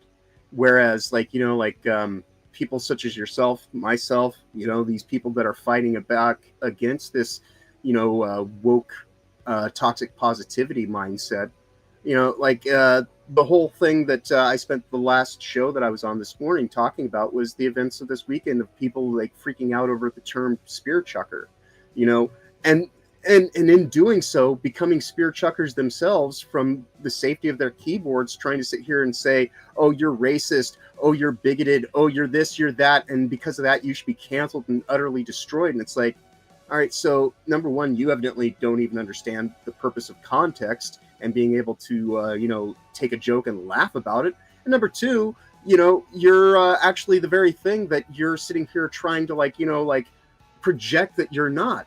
And it's becoming all too obvious that these people that want to sit here and decry the problems are the problems, because they're not actually able to just shut up, shuffle up and deal, and go along with whatever cards they may get dealt and deal with it onto the next hand, but because they want to somehow think that everybody gets a win as long as they all just play by the specific set of rules. But that's not life. And that's not how you actually end up with anything that approaches what the concept of equality actually pertains to, which is why so many of them, give the game away when they talk about equity. Equity is vengeance. Equity is a mindset that sits here and somehow seems to think that you can brute force a lie into the truth. And because these people are so fixated on being able to gaslight everyone down this primrose path of lies and bullshit to go along with what they're espousing is somehow the way that we're all going to get ahead, they don't understand. But when they sit here and talk about the greater good has always led to the worst kind of evil throughout time and history. And so we have no other chance than right now to be here at the front line of it, to actually speak our mind, talk to these people face to face, telling them exactly that I'm not afraid of the words that you want to throw at me and try to label me as, because I actually do exist in reality. I understand that sometimes I'm going to win, sometimes I'm going to lose, but you know what? I'm going to be able to get the fuck up on my own 2 feet and try again. Whereas any of these little sons of bitches that you go and you just deflate them ever so slightly and they lose it all and they just explode. They can't fucking handle it, and they need someone else to come in and fight their battles for them, which is why they're all so into authoritarianism when they don't think that that's what they're actually about. But they're full of shit, and they're retarded. And it's just that straightforward. Well, they're going to live in a world that is the opposite of reality, because they're not working with all of the data, because they have limited the scope of what they're willing to listen to. So, but it's all right. It's okay. Like I said, this is they have created this climate, and Zachary Levi is right. He's saying Hollywood is dying, and it is, because it's not adapting to the changes. More and more people are just making their own movies, making their own shows on YouTube. I mentioned, I think I said this on a Friday the 13th stream I did, where, by the way, we are still doing Friday the 13th streams. We might do one tomorrow. Good, yeah. I've been asleep the last couple times, so as long as I'm awake, I will be there. Yeah, okay, cool. But I mentioned that there was a fan-made Friday the 13th film that's on YouTube. You can watch the whole thing. It's got nudity and everything. I don't know how they got away with that, but you can watch it on YouTube. License. And it's not, I didn't finish it, but considering it is a fan-made project, and there's a lot of good fan-made stuff out there. I mean, I think some of the best lightsaber battles I've ever seen are on the fan-made stuff, even more than some of the stuff from the prequel trilogy. So, Hollywood's going to basically disappear into irrelevancy, and one of the reasons is because they are more and more and more making their sort of subversive propaganda obvious, and they are they're not listening to more than half the population, and and considering their perspectives, they're just shitting on them over and over and over, and it's just not going to work out for them. They're losing money hand over fist, and pretty sure pretty soon there won't be anything left. So Zachary Levi's entirely right to point that out. The other thing is too, I was going to mention a couple of other actors that I know are more based. Tim Allen from Home Improvement and Toy Story. Last Man Standing. Yeah, Tim Allen, Kelsey Grammer. Yes, Frasier is also pretty based. And I had another one on my mind too that I was thinking about. But yeah, I'm sure people are going to mention more people. So I think maybe what's his name? He was in Justified too. He was the main character. Timothy Oliphant. Oliphant. Yeah. He might be. I don't know. Maybe not. But if you guys think of any other people, go ahead and throw their names in the chat. But anyway, Xerius gave us $5 and says, Whoopi's retort doesn't even make sense. One of Ben Shapiro's first books was based on the subject Doctor Strange. I mean, Zach is talking about. Yeah. Well, Whoopi doesn't really have retorts so much as she has retarded responses. She lives in a bubble. She lives in a bubble, so and not she doesn't know responses, reality. the reactions. Yeah, like she's an NPC herself. She's just a high-paid one. Yeah, absolutely. Absolutely. She's got a script. She's just going to follow it. Yep. So, okay. Let us know what you guys think about that in the comments. I think it's probably a good idea to see, how more and more actors, more and more people that live in these bubbles are becoming, they're becoming more brave, or they're calling for it. I really appreciate Zachary Levy saying, hey, man, stop hiding. What are you even protecting yourself from? Just be who you are. Just be honest with yourself. Say what you believe and do so fearlessly. And I agree. I agree with that. So yeah, the time is now, or the time will be never. So, and that's what people really need to understand about these moments is if you don't take the time to, it's kind of like I saw the meme last night of like that face you make when they take your guns away and it's just a stack of skulls. Yeah, that's history for you. So you're either going to fight now in this moment and have the ability to fight again tomorrow and the day after. Because there will always be opposition. There will always be, things in life that aren't necessarily 100% where you want them to be. But if you go along with this pie in the sky kind of idealism that, if we just do it this way, it's just going to work. Well, get ready to be on the precipice of the edge of a big fall, and all the stupid useful idiots that they use to get there will be the first ones that they put up against that wall to kind of actually create the stack of skulls that I was just talking about, because they're not the ones who are actually going to defend themselves. They're not the ones who are going to think, this thing is actually stacked against me and it's going to try to come for me. No, they think that they can actually bargain with the demons, and as long as they do their best to stay on their good side, they'll somehow be one of the ones that will be elevated above it all. That's not what any of this is about. It's very dark. It's very, very hostile, and if you try to align yourself with evil, good luck. I'd much rather have people think the worst of me when I actually giving them their own leeway to live in forgiveness, even if that means just letting me do my own thing and stay the fuck out of my path, then, that's forgiveness in some instances, because I'm forgiving you the opportunity to just do your own thing and, just allow me to do mine. That's what live and let live kind of, pertains to. But that's not these people. But we should move on to the next point. All right, let's move on to the next story. Let us know what you guys think about this one in the comments. So Elon Musk, in the news, he's been more and more active in the culture war. Obviously, his purchase of Twitter was part of that. Meanwhile, landing rockets vertically, which is freaking out the sort of state-funded science people of the internet. They're just so pissed off about it. But whatever, he did it. You didn't. So, but yeah, he's been involved in this battle against DEI, and he went to the recent Pennsylvania town hall, or he went to a Pennsylvania town hall, and spoke out against the woke agenda in a definitive manner. And obviously he's been more and more vocal about this stuff. But there was something kind of interesting that struck me that came up.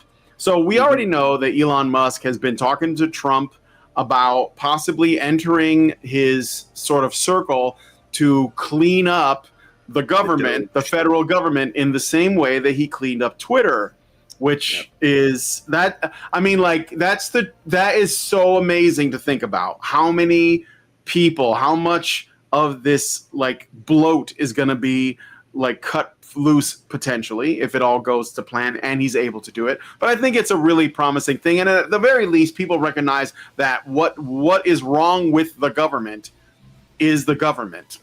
So he is at least acknowledging that.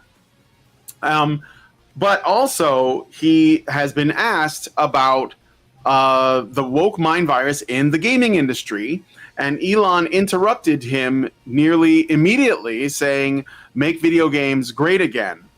A member in the crowd then asked, because he was doing a Q&A session at the end, and this guy asked a question saying, "With recent flops like Concord and Dustborn, prioritizing pronouns and things like that," and then Elon immediately cut him off and said, "That's annoying."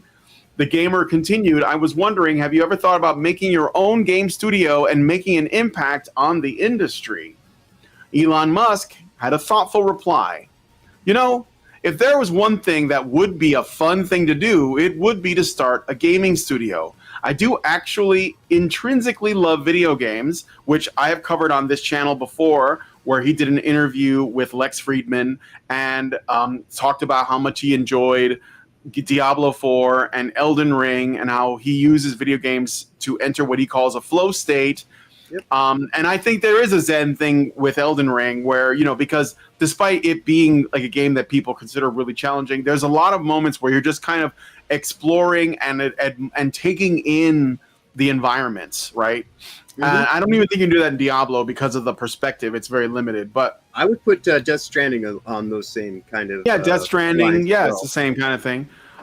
So if there's one thing that would be a fun thing to do, it would be to start a gaming studio. I do actually intrinsically love video games, and I think actually if you apply AI to video games, you can really make incredible video games.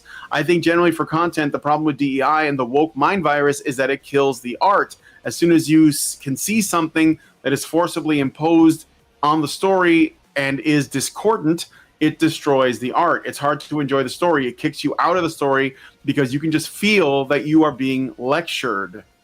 And an audience member replied, yeah, you're seeing it in movies and TV and all kinds of stuff. It's like, let me enjoy my video games. To which Elon Musk replied, exactly, come on, not video games too. So again, I mean, he's been vocal against racism against white people or anti-whiteism or whatever you want to call it. So we know that he knows what is going on. But I thought it was extremely striking that he said it would be very fun to make a video game studio. So I want to know what you guys think about that. Could you see Elon Musk creating his own game studio? Probably would get the best people. And I think it could be like a big thing. Oh, it could be a very huge thing in terms of like, you know, just like, because like, well, like to just kind of circle back to the game that we mentioned earlier, at the start of all this, Crimson Desert. One of the things that they mentioned, part of the reason why they're not going along with the buy-in by Sony was they have their own game engine. They don't want to be stuck on using Unreal 5, and all the kind of like stuff that's being, kind of hampered into this weakened gamer, state of existence, where a lot of these companies don't even have the capacity to hire people that are critical and knowledgeable and like actual legitimate engineers or anything like that. They just want, like people that they can slot in as a warm body that can basically the people that Kim Bel-Air talks about hiring. Get your friends, get the people that, will just go along with like your ideology to have a happy, fun, good time. Fuck that. Get people that actually know what the hell they're doing, can actually give you a reason contextually based on why they make the decisions that they make, and can actually do stuff that would otherwise not even be capable, because you're just dealing with people that are just also rands that are being, put in these positions of power that really don't have the merit to be there. So I think that it would be, an interesting thing to have, just in terms of just the general makeup of what the state of now would be in the game industry, so that you would actually, if you want to encourage competition within the market, you have to shake it up from time to time. And so, like, a lot of these companies have gotten way too comfortable and resting on their laurels because they just assume that they have the audience. They assume they have, the market share. And so, like, if somebody could actually come in a way that legitimately disrupts all of that, then we might actually, like, see them come to their senses and say, oh, shit, we actually have to be in competition with someone now. Sorry, I was muted. That's all right. These things happen. No, for sure. And again, I think that, when he toyed around with the idea of buying Twitter, he bought it. And here's another thing too. He could buy, bear with me here, he could just buy Ubisoft, because Ubisoft's stock prices are so, like, they're in the toilet, right? If he waits a little bit longer, he could just buy them, and he would already have a bunch of built-in franchises. He could bring back Splinter Cell. Yeah. Which I know people loved, right? Like, imagine, let's just speculate for a moment. Let's allow our imaginations and have a little bit of fun here, okay? If Elon Musk bought Ubisoft, what could he resurrect? What could he have, like, a great team resurrect that you guys would like? Rayman? Yes. Splinter Cell? Yeah, Chaos Theory. That, I mean, like I heard that was the bomb. And you know what? Michael Ironside is still alive. He could do the voice, right? Yeah. So yeah, even if he's just the director now, and like you take on like the role of like new characters, and he's just there to like kind of like oversee, passing it along to like a newer generation. At least having him there, like some manner of respect, that would be a great thing. But Michael Ironside's got way too much testosterone to be allowed to like even exist in just like a support auxiliary role at this point. Yeah, for sure. Let me ask Vivian what Ubisoft has made. Hold on a second, John. I'm gonna let her talk. Okay. Yeah. Hey, Vivian, what has Ubisoft made? What are some of the most popular titles? Ubisoft is the creator of many popular games. Some of their most well-known titles include Assassin's Creed, Far Cry, Rainbow Six Siege, and Watch Dogs. Have you played any of them?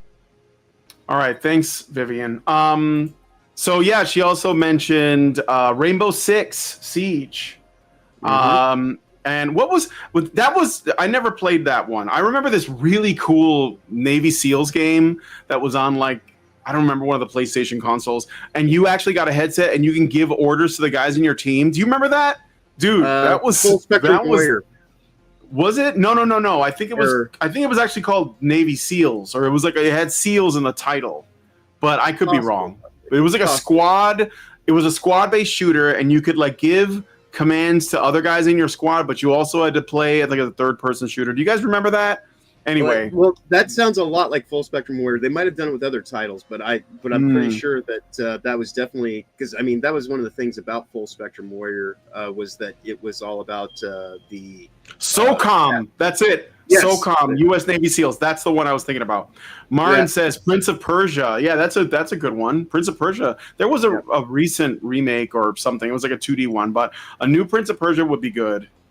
Yeah, although SOCOM, as I recall, was a Sony first. It was, but I think it was third person, but I could be. I don't remember. It's been a while. It might have been like. Well, I just mean like in terms of the ownership. So because it was directly tied into Sony, and I can't remember. Yeah. I think it might have been like a secondary kind of ownership company, kind of like something like Shift Up or something like that. But yeah, there's definitely a lot of room for games that have gotten tossed by the wayside that could definitely have a resurgence if Elon Musk just went and did a hostile takeover of a company that has certainly suffered from the woke mind virus and would do far better probably in his hands than just becoming the proprietary ownership under Tencent because Yeah, well, that's the thing. Like, if he can get it before Tencent, then I think we'd be in a good spot. But we'll see what happens. Tencent will probably be right, and if it comes down to it, like Tencent might make the better offer too. So, but it'd be nice, and even if not, like there's a lot of developers, like guys that have been sort of laid off or kicked out of various studios due to the Me Too movement and this DEI push. So there's probably a lot of really great talent that's just looking for a place to go, and he might offer it to them. Yeah. So as I recall, Hitman is that under Ubisoft? Because I know that's definitely gone through drastic changes in recent years to try to. Oh, you know what? I don't know. It might be Hitman. I don't know. It might be. Okay, so let's move on to the next story. Let us know what you guys think about that in the comments. What do you think about Elon Musk possibly opening up a game studio or buying one that's already failing? Let me know in the comments. I would like to see it. Okay, so just a really short story that I think is kind of funny, but I just want to share it. So Shift Up CEO, boobs. Shift Up CEO says he was following his instincts when designing sexy characters for Stellar Blade and Goddess of Victory, Nike. Is that how you say it? Nike? It's something that users like and want, but I also do it because I like it. Yes, the guy is heterosexual and it shows. So he is basically saying, why do you have a problem with attractive women in video games or waifus like the ones for Nike, which I am displaying here? So on the subject of Nikkei, Kim, this is the sort of the guy behind it, was then asked how exactly he approached designing the game's cast, to which he admitted, "What I consider most important when designing characters is to make sure that the narrative is firmly linked to the game's story." Well, there is something firm going on here. All the design elements that make up the character must be combined in a setting that fits the story well. It's also important that the look of the character is not only cute, but also that the character's personality is expressed well in the right situation. Therefore, I think that visually appealing is a close second. Nevertheless, an attractive appearance is still important, so the creator's skill is tested in the pursuit of these two elements at the same time. So he likes his characters attractive. I know that's a wild concept. Wow. Imagine feminine characters being completely feminine. Wow. Yeah, imagine that. So that was it for that. I don't know if you wanted to say anything about it, except that I just think it's funny that he was just like, I don't understand why this is contentious. Yeah, no, I appreciate the cheesecake. I think this is like a nice way to kind of like, segue to like, the things that make us happy, because I certainly feel much better. Mm-hmm. So yeah, no, like he's got a solid point there. Like, this is about artistic integrity, and like if you don't want these companies to be beholden to woke mind virus kind of insanity or toxic positivity trends, then you actually have to allow them to be, the products of the, artistic directors and the people that are actually like devoted to like, telling their stories, and not just, falling in line with narrative design limitations, because those are always going to end up the exact same way and you get nothing good of it. Stellar Blade is probably one of the keynote titles of 2024 by the time it's all said and done with. We're getting into the last few months of the year. And, this is a game that even when Sony tried to kind of like step on their toes and like, pull their bullshit, it's like, that's when it was like, well, don't worry about it. It'll be coming out on PC soon enough. So, like, if you want to buy it now, by all means, go ahead and do that. Support us. But if you understand that we're kind of being fucked with, just know that it's only for a matter of time. And I totally appreciate that. Yeah, absolutely. Like I said, I just thought it was kind of funny. But we are going to see like what, where it goes from there. I hope that people follow in this guy's footsteps. Yeah. I wanted to get into something a little bit funnier. We are going to talk a bit about Unknown 9 or Unknown Game, because nobody knows about it. Right. So in case you don't know, there was a game that came out called Unknown 9. I'm pausing it here because I want you to see. I want to show you this interview with the voice actress. I think she was a voice actress, but she definitely did a motion capture. She was do you know what I'm talking about? Anya Chalotra? Anya Chalotra. Ask her to say something good about it. Yeah, that's great. Yeah, let's look at this video. So this is Anya Chalotra on the motion capture in Unknown 9 Awakening. I want you to give a listen to this. So I'm gonna like turn the music off for a second. Let me see here. Where's my Spotify at? Sorry, guys. I try to be professional, Okay. You got me on here, so like that's kind of points against that already. Right. All right, so let's listen to this interview. It's about a minute long. Okay, so let's go back to the beginning. I didn't audition. I was offered the opportunity, and I jumped at it. I grabbed it with both hands because it's what an amazing opportunity for me to do motion capture. I love working with my body. I'm very inspired by Andy Serkis. I've always wanted to be. Oh, she's totally like Andy Serkis, guys. I love studying animals. I'm willing to work with Heron is not an animal, but it's in the same world, and I did get to explore a lot more in my body with this character than I have done on screen or in theater, because of the space. Just making it too easy, lady. Allows you and needs you to fully embody fully embody a person. Wow. Okay. So let's see what fruit this bore. Here's a clip from the game Unknown 9 Awakening, just so you guys can see just how, awesome this is.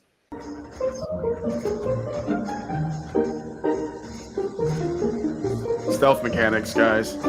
Or something.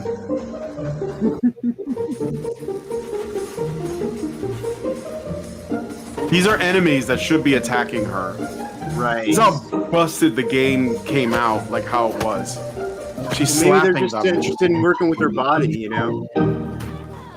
This is the world that women want. The ability to hit men without repercussions. Right. Jesus.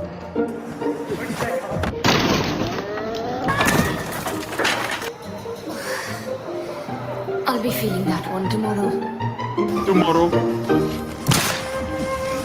Look at her stuck right there. This game came out in 2024, guys. Yep.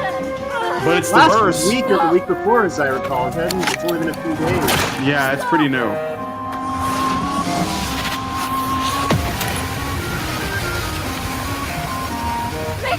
Look at those animations. I'm getting Mass Effect 3 vibes. Oh no, Mass Effect Andromeda, I'm sorry. Run.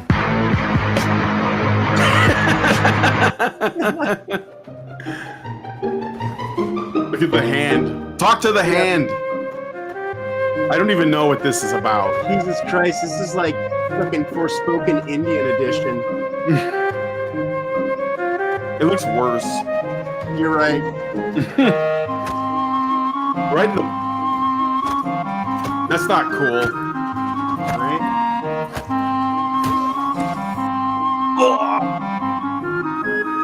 Oh yeah, I love this. These transitional bits. You should see this over and over and over and over. No, we're done. Oh, eluding pursuit. Hop that, then hop it again. This is like peak gameplay, guys.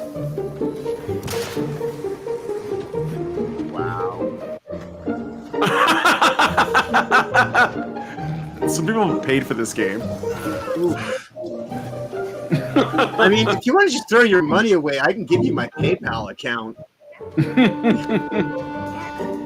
I'll buy groceries with it. Something good will come of this. Yeah, I'm pretty sure a couple dozen eggs is the same cost as this game. Yeah. Some people bought special editions of this game. Was this another one of those games that was going to be like a multi-release, massive platform success? Like where it was going to be a show and a movie and a soundtrack and a Broadway musical? I mean, they do have all the appropriate things, an omni-ethnic reverse woman of color,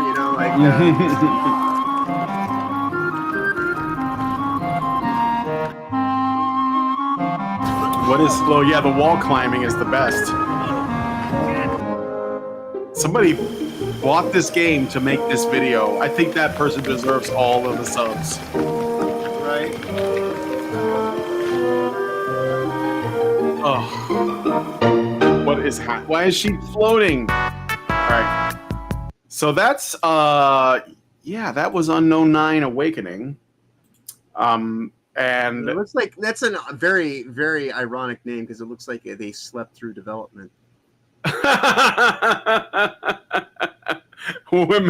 women trying to beat the wall. Right. Oh God! Oh, you've only got so long, ladies. That's right. Game of the year. The wall will win eventually. Oh no! So yeah, there you go. That's the wall is undefeated. That's right. Okay. So let's get in. Is there anything? We got about a few minutes left, so let's get into some cake. We're gonna look at some sales, and we're gonna start with, of course, Concord, because I just like looking at the zero. Yeah, I just like looking at the zero. So, So yeah, Concord sales 0 still, mixed reviews, but I don't know. It seems like when I go to like other websites, they're still advertising this game. So I wonder, like, why are there still ads floating around? Maybe they are trying to resurrect it because of that show. Yeah, that show. I think if that show weren't still in existence, I think that they'd probably be more willing to let it go by the wayside and just sacrifice, the story that is Concord and just, salvage the engine. Because an engine you can use over and over, as we've seen, like BioWare do for 30 some odd years, or like Bethesda especially. Sure. Like there's a lot of companies that like to use their engine for far too long. And they've invested, hundreds of millions of dollars in that. But I think that, they're trying to save face, and they think that maybe, just maybe, that people are going to be interested in it once this game-based series, anthology series, comes out on Amazon. I think that there's got to be some corporate synergy behind it or something like that. Yeah, in terms of support.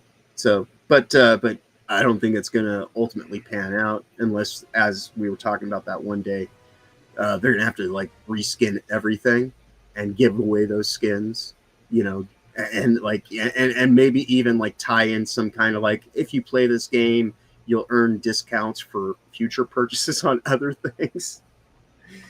They're literally going to have to pay people to play this one way, shape. Oh yeah, for sure. So it is. One other thing too is Unknown 9 worse than Star Wars Outlaws? I think yes. I think so, yes. Yeah, I think it topped it, but it's diverse, guys. So that's all that really matters. Is it's diverse, and it doesn't even have the empty brand label. Just play the buggy mess, bigot. Yeah, of Star Wars to rely on to platform it a little bit further. Like Unknown 9, it's over and done with already. Yeah, I already don't know about it. Okay, so next we got Dustborn, 11 people, still, I mean, obviously the devs behind it are trying to keep it relevant. This game is also basically dead. It's on its last legs.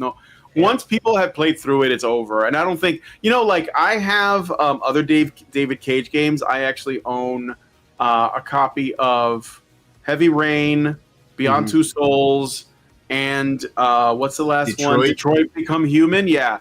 So, and I did a series a while back, Detroit Become Woke, and it's on this channel, but it's kind of old. It goes back a ways. I would go back and play all of those just for comedy, but I don't think I could do Dustborn. I don't think I could get through it. It's just way too cringe. More than that, more than Beyond Two Souls is pretty freaking cringe. Detroit Become Human is even more cringe. I think the most normal one is Heavy Rain, and even that one has some cringe in it. So. But I don't know if you guys would like me to do playthroughs of any of those games. Let me know in the comments because I might bring it back. Maybe after the spooky season is over, we could do some. I think Beyond Two Souls is kind of hilarious. Merry Cringemas. Oh, and it also has the a woman who was taken away from us way too soon, Ellen Page, in it. So there is that. You could see her again as a video game character. Yeah, you could do like I say, Merry Cringemas. You'd be a whole whole season. Yeah. All right. Let's. So what's going on with? Unknown 9 Awakening has 107 people playing it. That's not good. It did have a peak concurrent player count of 285, but it's another one that's kind of DOA and full price game, I believe. Yes. So this was the one that got included with, like we were saying, if you actually bought a video card, this is the freebie that they threw at you to kind of get you to go along with. So that's probably where some of this is about, is some people actually wanted to test their new video card, assuming that this title is a new game. Maybe it'll actually take advantage of your, and yet we saw what it's capable of just a moment ago. So yeah. You are Haruna, a Questor, whatever that means, Questor, born with the ability to venture into a mysterious dimension, the Fold. On her quest for powerful hidden knowledge, she must learn to master her powers of the fold to fight a secret society with a hostile agenda. This is literally every young adult novel ever. Right. Like the Why does plot. the fold seem like some kind of like vaginal based thing? You know, Only a like, woman understands the fold. The That's folds right. of the labia. Okay, anyway, moving on. Yeah, Unknown 9 Awakening, DOA. Next, we got Zao, because this came up in a conversation as well, right? This has been the conversation of my weekend and today. Good God. And it, I think it just launched. No, it comes out tomorrow. So this might be a little bit unfair. Well, so yeah, release date is tomorrow. No, I'm sorry, I'm wrong. That was in April. It's been out for a while. Yeah, it's been out for months. The company may shut down tomorrow. Yeah, if it maybe. hasn't already. But because I know Yeah. that's kind of like part of the whole thing about it is like the guy, he's like, you know, I dedicate this to my dead dad, which is all well and good enough, I suppose, except that it's like, why are you putting this on your dead dad's, like, you know. It's like, the verse. Shut up. It's the verse. Don't be Right, racist. right, right. It's the you're verse. Right. Allow me to cry as an actor. Right, I shouldn't chuck spears at something that's already been killed. Yeah, exactly. So yeah, Zao is another one. Dead on arrival. Let's read the plot synopsis. Wield the dance of the shaman. Reclaim your father's spirit. Brave the beautiful and treacherous land of Kanzera with the god of death in Tales of Kanzera. TM Zao. So it's like we're making a point about this being like kind of culturally significant, but we're also going to put a TM on the end of it, so you know we own it, and we will send lawyers after you trying to like use this. A Metroidvania-style adventure crafted by Surgent Studios. Yeah, so there we go. They definitely Zao. dealt with the god of death, and the god of death won. Yeah, it looks like this is also not working out.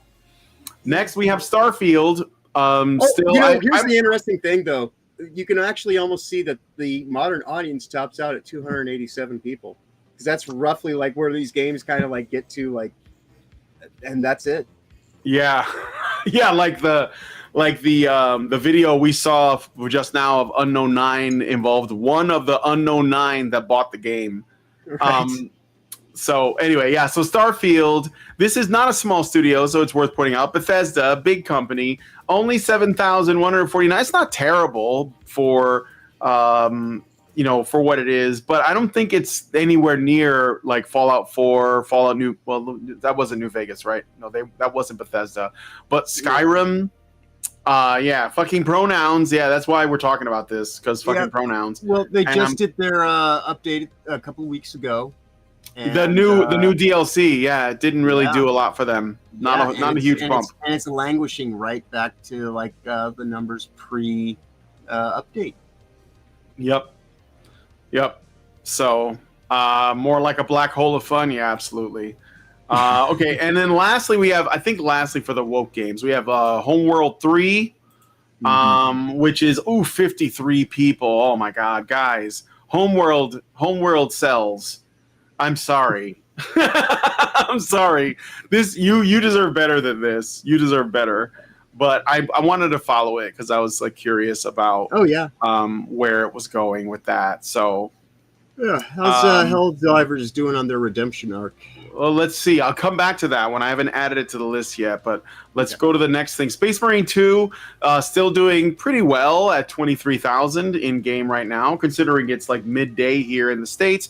It's evening in the UK, and I know that the Space Marine franchise is like way bigger across the pond, but not bad. I mean, still, its peak was last month, all-time peak last month, 225,000. And now that they've just, one of the things that's cool about Space Marine 2 is that Saber Interactive released a bunch of free updates to it. So they added another co-op mission, they added another game mode, they added a bunch of skins. They just added a bunch of stuff. I think there's a new weapon that has been released. So they are, adding more to the game. And right now, it was just as a thank you to the players, which is another important, point that I wanted to bring up. the Saber Interactive guys that at this company, they gave us free content because we supported their game, and they were expressing this crazy thing that nobody expresses anymore: gratitude. They were like, "We want to thank you for making our game a success. Here's free shit." Granted, there's going to be season passes and stuff, but like all of it, according to them, is just like aesthetics, like skins and things that don't affect the gameplay. Right. So, and of course, you don't have to buy it. But yeah, Space Marine 2 still kicking ass. Black Myth Wukong been out for what? Like 2 months now. Oh my God, yeah, 2 months ago. Yep, and it is at 52,958. Pretty good for a single player experience. So I thought I would point, and that's again way better than like all these supposed games that are supposed to change everything with all of their great stories.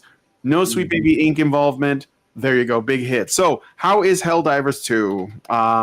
Let's see. Helldivers 2, 27,000. This is on the again. They've been making a lot of changes to the game, and they have been positive for the most part.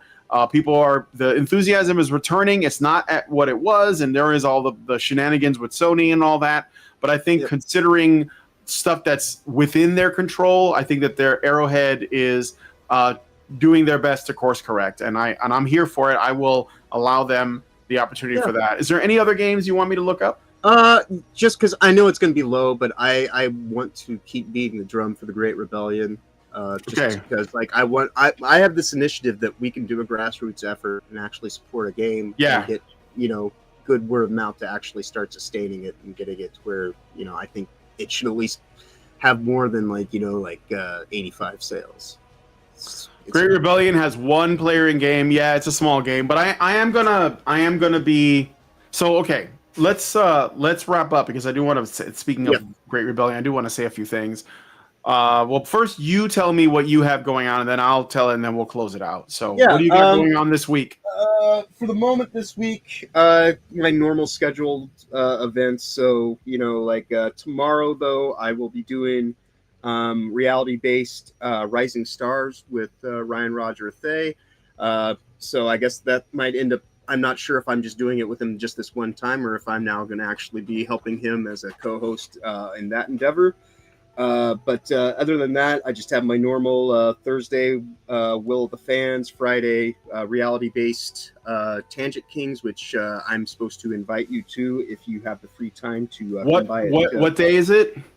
Friday at it would be 4 p.m. your Eastern time zone for the start. If you're interested in swinging by, we'll be. I'd like to, but it's going to be a little tough. Because I usually pick up my wife. I could maybe make that. It depends on what happens that day. But don't pencil me in. For that. Yeah. Well, I'll let him know. I'll let him know that it might be limited availability kind of thing. But then other than that, if he hits goal on Neon Leon, I usually try to be a part of that show during the extended part. And then we'll be back here again on Saturday, and I will get to anything beyond Saturday when we meet again on Saturday. Okay. But other than that, I would say, safe travels ahead. Have a wonderful week going forward, and, be awesome as always. And I'll leave it to you, sir. All right. Well, tomorrow I'm going to be... I'm going to try to set up something with one of the devs from the game jam that happened last week. I think he might have been the winner, and he sent me his game to test out. I haven't had a chance to do it yet, and I kind of forgot what it was even called, but I'm going to look at it right now. I think it's like a sort of like tower defense game. Mm-hmm. And I don't have it here in my, I don't remember where I put it, but I do have it like in here. It's a small file. And I've also been talking to about 4 or 5 other devs that were involved in the same sort of game jam, and they all had little indie projects they were putting out. And so I thought it'd be great if I do a series and talk to each one of them on separate occasions. So tentatively going to be talking to a guy tomorrow. Let me just look at my phone here so I can get his name right.